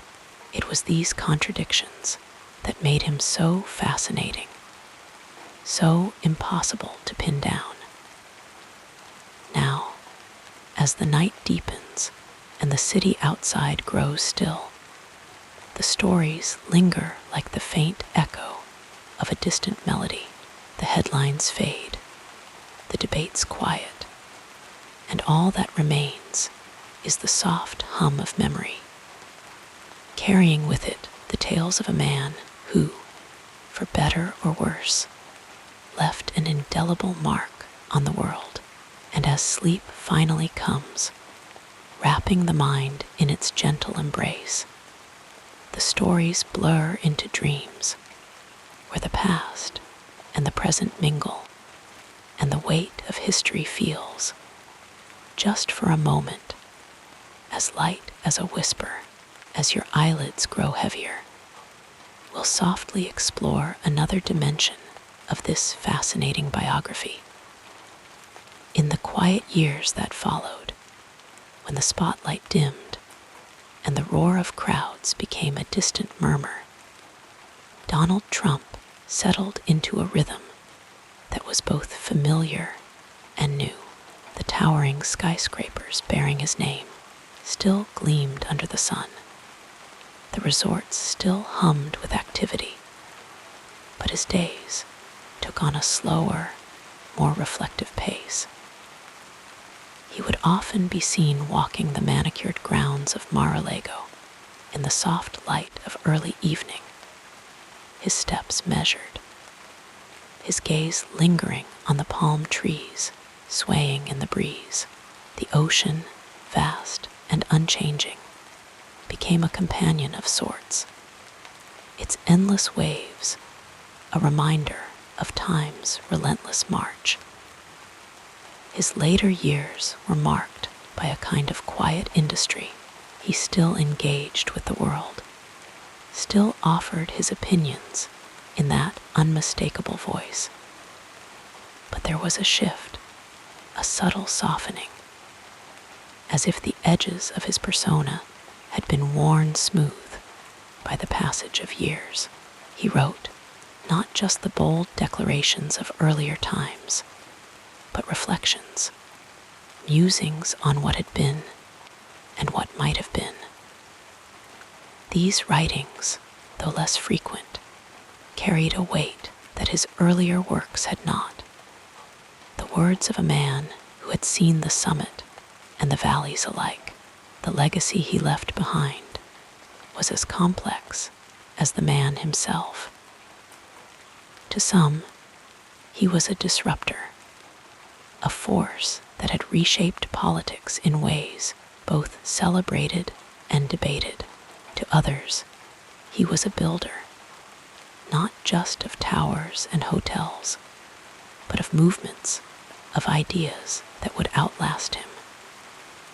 His policies, his appointments, the very tone of his leadership, all became subjects of study, analyzed by historians and commentators who sought to understand his impact. And yet, beyond the politics, beyond the controversies, there were the quieter contributions, the scholarships he funded, the families he quietly helped, the way he could still light up a room with a well-timed joke or a story from his youth. In those final years, he spent more time with family, with the grandchildren who brought a lightness to his days. They would sit with him by the pool, their laughter mingling with the sound of splashing water. And in those moments, the weight of legacy seemed to lift. He would tell them stories about his father, about the New York of his childhood, about the deals that had made him famous. They listened with wide eyes, absorbing tales that felt like fragments of another world. His public appearances became fewer, but no less memorable. When he did speak, his voice, though a little slower, still carried that same conviction, that same ability to command attention. The crowds that gathered to hear him were smaller, but no less devoted. They came not just for the words, but for the presence, for the chance to stand in the shadow of a man who had, for better or worse, shaped their times. And when he stepped off the stage, when the applause faded, he would often pause, as if taking it all in one last time. The world around him continued to change, as it always does. New leaders rose, new debates emerged, but his name remained etched in the collective memory. The policies he championed were amended, overturned, or expanded upon, but their essence lingered, a testament to the mark he had made. The businesses he built endured, some thriving, others adapting to new eras, but all carrying a trace of his vision. And the people he touched, staffers, supporters, even critics, carried their own stories, their own pieces of a puzzle that no one could quite assemble in full. As the sun set on his life, there was a quiet recognition of all that had been, the accolades and the criticisms, the triumphs and the setbacks. They all blurred into something softer, something almost peaceful. He would sit on the terrace in the evenings, the warm Florida air wrapping around him like a blanket, and watch the sky turn from gold to deep blue. The phone would ring less often, the emails would slow, and in that stillness there was a kind of contentment. When the end came, it was as it comes for all of us, a closing of a chapter, a final breath. The news spread quickly, as it always did in the age of instant information, and the reactions were as varied as the man himself. Some mourned loudly, others quietly, and still others reflected on what his life had meant to them. The tributes poured in from world leaders and ordinary citizens alike, each one a brushstroke in the portrait of a life that had been anything but ordinary. And then, as all things do, the noise subsided, the flags returned to full mast, the news cycles moved on, and the world kept turning. But the legacy remained, not just in the buildings that bore his name, or the policies that bore his imprint, but in the countless lives he had touched, for better or worse. His family carried forward his name, his ideals, his contradictions, each of them a living piece of his story. Now, when people speak of him, it is with a kind of distance, the way we speak of all figures who have passed into history. The edges of memory soften, the sharp lines of debate blur, and what remains is something more human, more nuanced. He was a man of his time, shaped by his era and shaping it in turn, leaving behind a world that was, in some small way, different because he had been in it. And so, as the night deepens and the stars blink quietly overhead, the stories of Donald Trump settle into the quiet hum of history. They are there in the rustle of palm leaves, in the echo of a distant laugh, in the pages of books yet to be written. The man who once filled stadiums and headlines now exists in the quieter spaces, in memories, in lessons, in the slow, steady unfurling of time.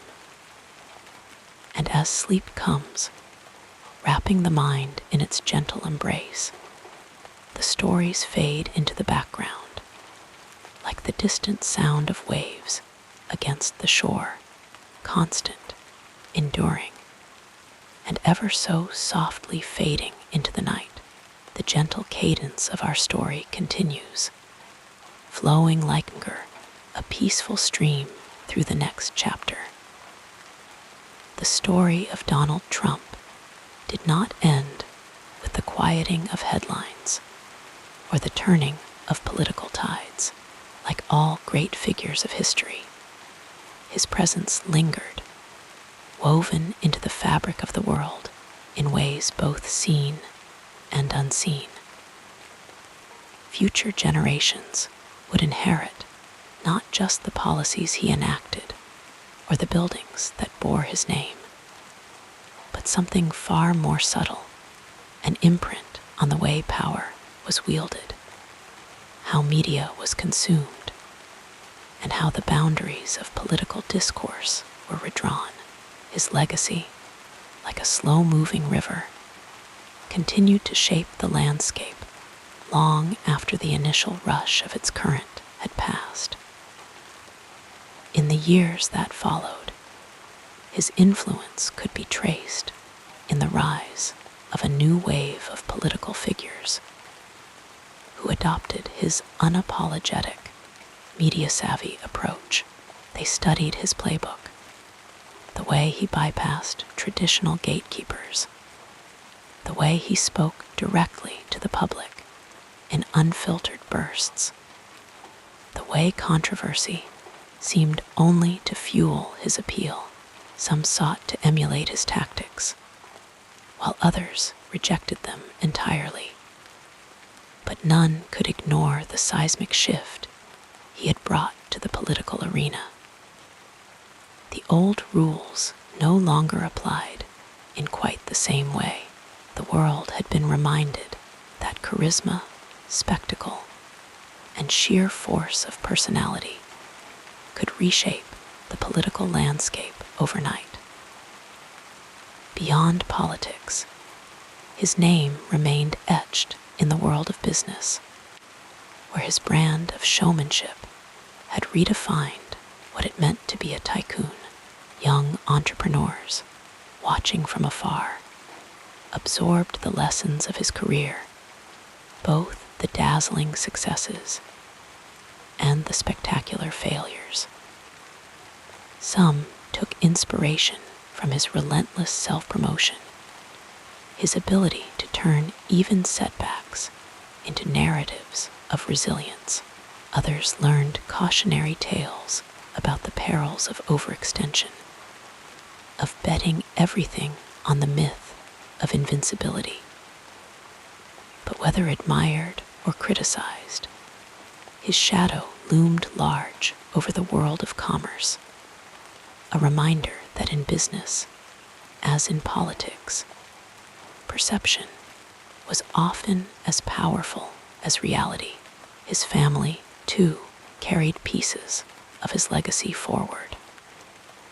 Some stepped into the public eye, their names alone conjuring instant recognition, their paths shaped by the weight of expectation.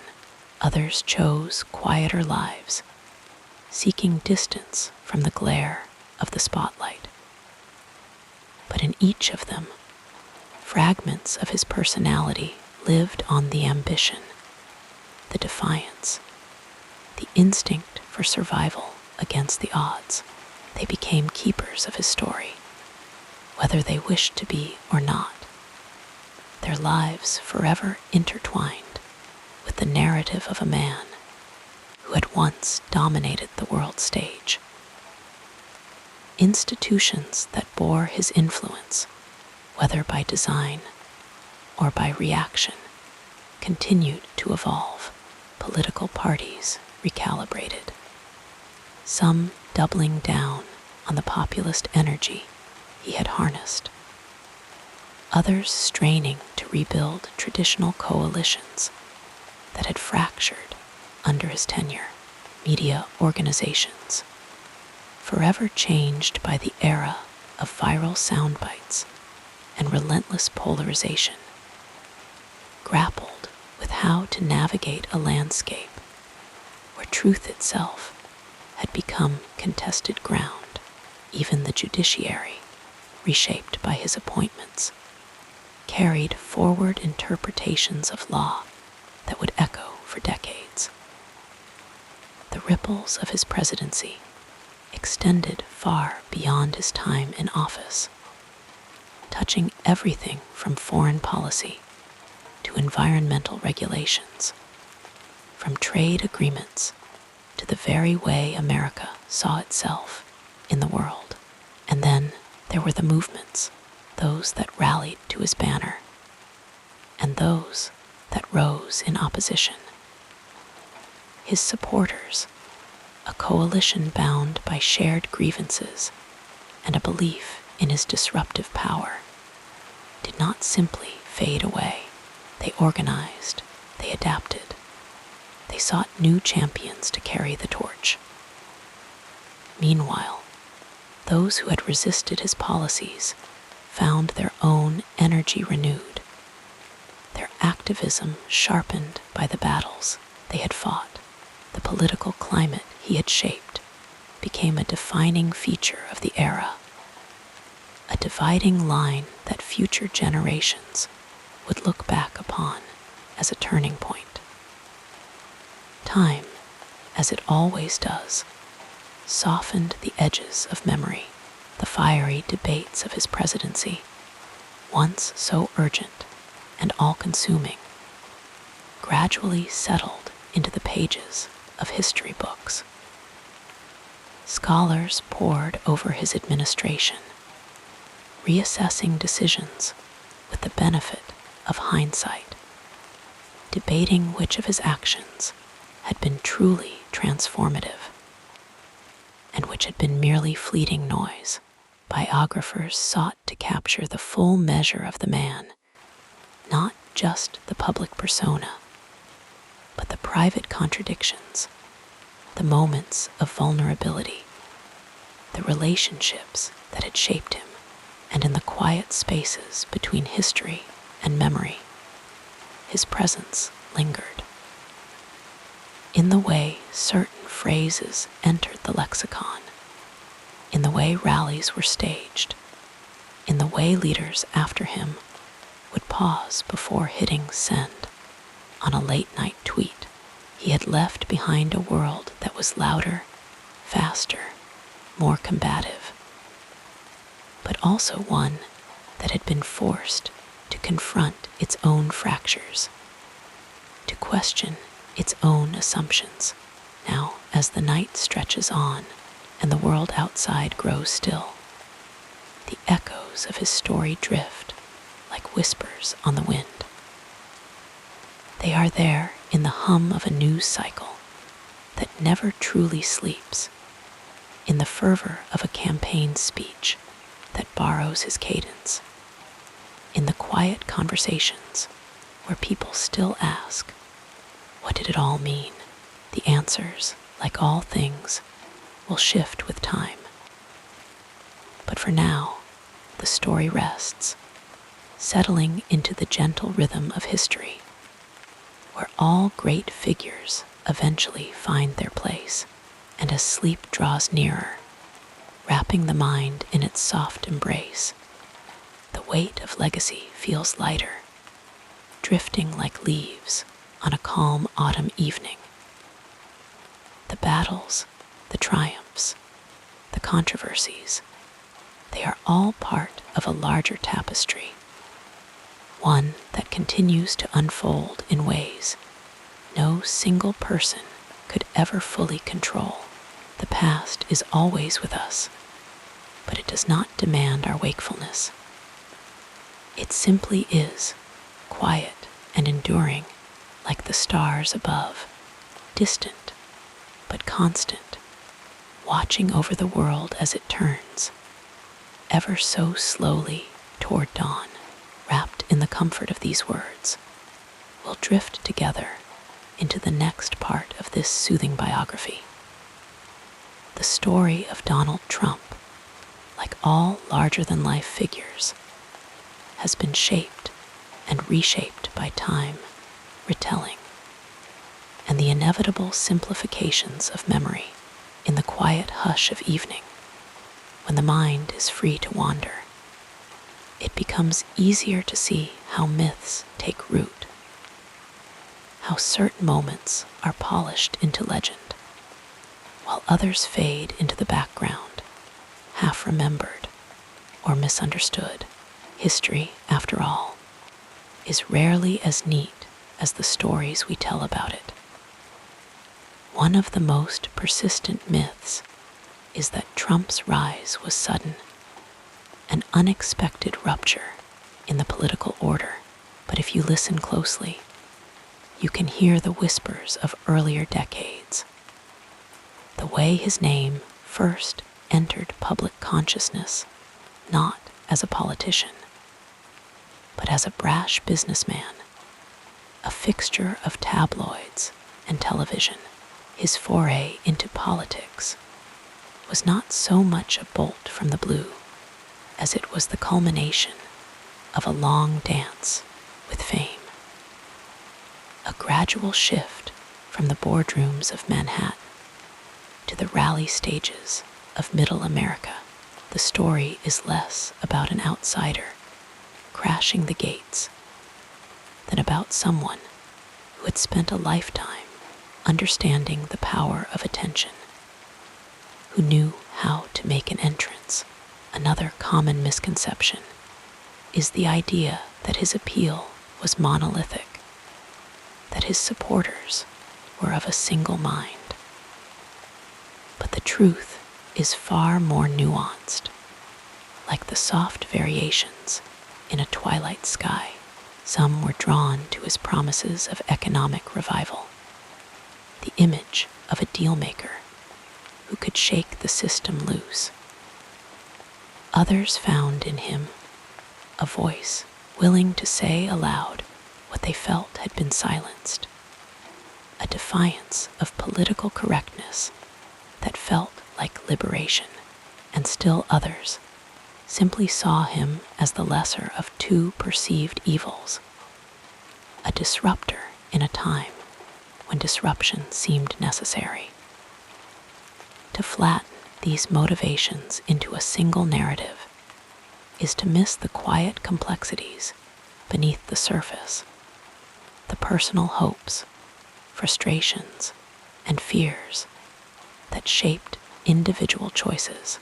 Then there is the myth of the self-made man, the image of Trump as someone who built his fortune purely through sheer will and brilliance. The reality, like many family sagas, is more layered.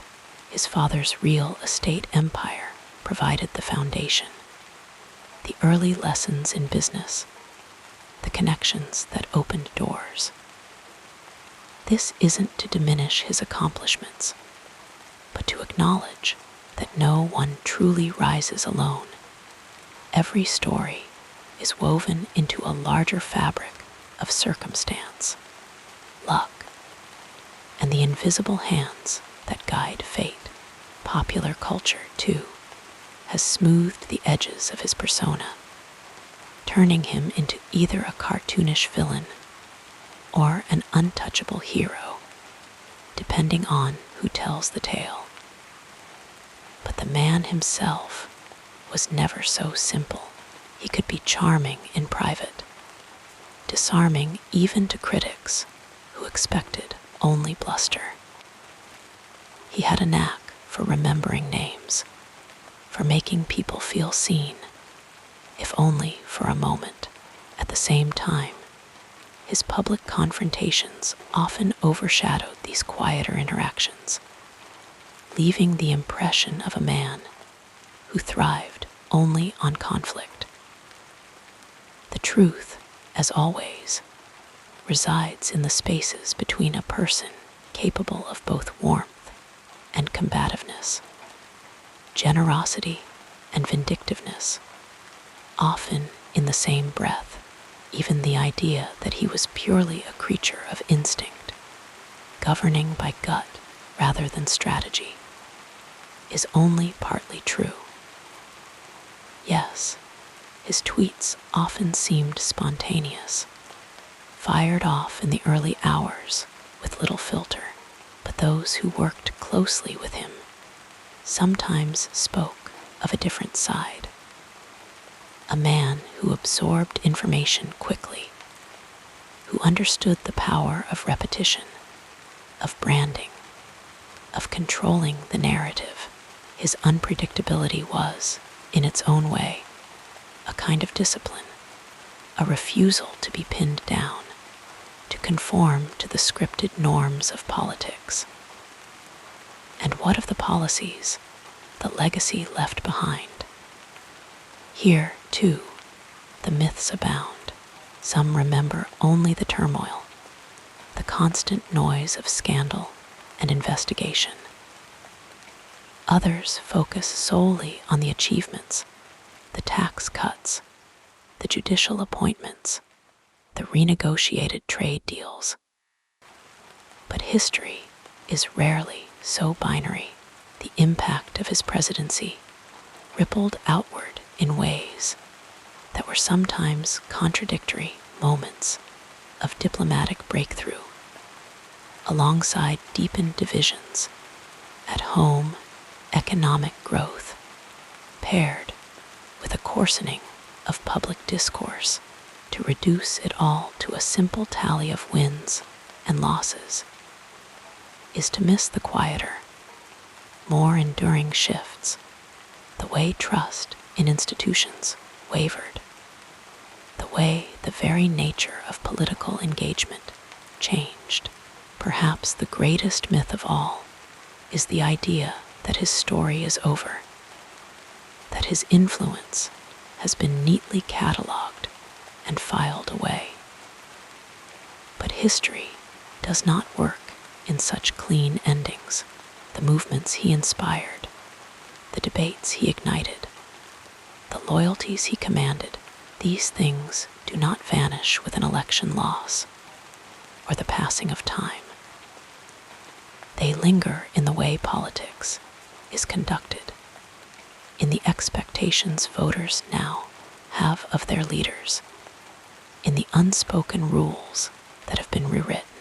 And so, as the night deepens and the world grows softer at the edges, it becomes easier to see these myths for what they are, not lies, exactly, but simplifications, stories we tell ourselves to make sense of something too vast and complicated to hold all at once.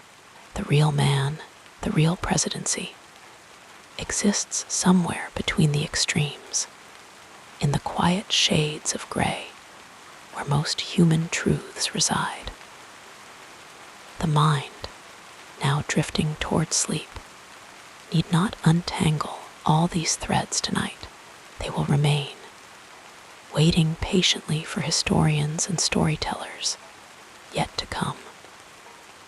For now, it is enough to acknowledge that no life, no legacy, is as simple as it seems, that every figure who strides across the stage of history leaves behind not just facts, but echoes, reflections, half-remembered fragments that shift with time. And as sleep finally settles in, wrapping the thoughts in its gentle hold, the weight of these questions grows lighter, softer, like sand slipping through open fingers. The myths will remain as they always do, but they do not demand answers tonight. They are simply part of the long, slow turning of history, a story still being written, even as the world outside quiets and the stars keep their silent watch. Now, as we continue our gentle journey through this remarkable life, let us explore the next chapter. Donald Trump's life and legacy unfold like a sprawling, ever-shifting landscape, one that resists simple definition, that flickers between grandeur and controversy, between myth and reality. To trace his story is to wander through decades of bold pronouncements, towering buildings, and relentless ambition, all set against the backdrop of an America that was itself changing in ways both subtle and seismic. His name, long before it became etched in political history, was synonymous with wealth, fame, and the unyielding pursuit of attention. And yet, beneath the glare of the spotlight, there remains something more complex. A man who defied expectations, who reshaped the rules of engagement, and who left behind a legacy that still pulses through the veins of the nation he sought to lead. Born into a family of real estate developers, Trump was raised on the belief that success was not just an aspiration, but an obligation. From his early days in Queens to the shimmering towers of Manhattan, he carried with him a relentless drive, a hunger to prove himself not just as a businessman, but as a brand, as an icon. His name, stamped in gold across skyscrapers and casinos, became shorthand for a certain kind of American excess, a world where winning was everything, where compromise was weakness, and where the line between reality and spectacle was often deliberately blurred. Long before he entered politics, he was already a fixture of popular culture, a character in his own drama, playing the role of the brash, unapologetic tycoon with a flair for the dramatic. And then, in 2016, the story took an unexpected turn. Against all predictions, against the weight of political tradition, he stepped onto the national stage and reshaped the landscape of American power. His presidency was unlike any that had come before, an era defined by Twitter storms, by norm-shattering pronouncements, by a style of leadership that thrilled his supporters and horrified his critics in equal measure. He spoke in the language of disruption, promising to drain the swamp, to put America first, to wield power not as a careful diplomat, but as a battering ram against the status quo. To some, he was a champion, a voice for those who felt unheard. To others, he was a destabilizing force, a president who traded in division rather than unity. History, of course, is rarely kind to those who polarize, but it is also slow to render final judgment. Even now, years after his presidency ended, the echoes of his influence persist in the reshaping of the Republican Party, in the debates over trade and immigration, in the lingering question of how much a single leader can alter the course of a nation. His supporters remember him as a figure who shattered expectations, who brought a businessman's ruthlessness to the political arena, who refused to play by the old rules. His detractors see a man who deepened divides, who traded in conspiracy, who left behind a fractured discourse that still struggles to heal. And yet, as with all legacies, the truth likely lies somewhere in between. No presidency is ever just one thing, not purely good, not purely bad, but a tapestry of decisions, impulses, and unintended consequences. Trump's tenure saw economic highs and diplomatic upheavals, judicial appointments that will shape the courts for decades, and a pandemic that tested the nation in ways no one could have foreseen. His policies on deregulation, on taxes, on foreign policy continue to ripple outward, their full impact still unfolding like the slow turning of pages in a book not yet finished. Perhaps what endures most, though, is not just the policies or the controversies, but the way he changed the very nature of political communication. In an age of instant information, he mastered the art of the spectacle, of the unfiltered message, of the direct line to his base.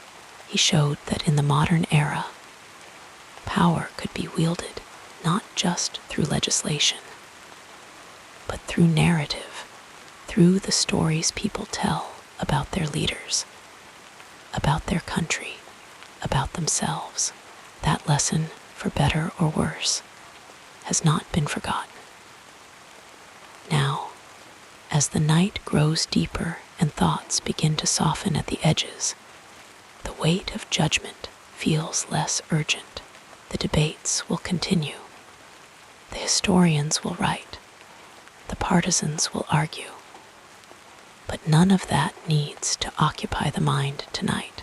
For now, it is enough to acknowledge that Donald Trump's story is still being written, that history's verdict is never final, that legacies shift and change with time.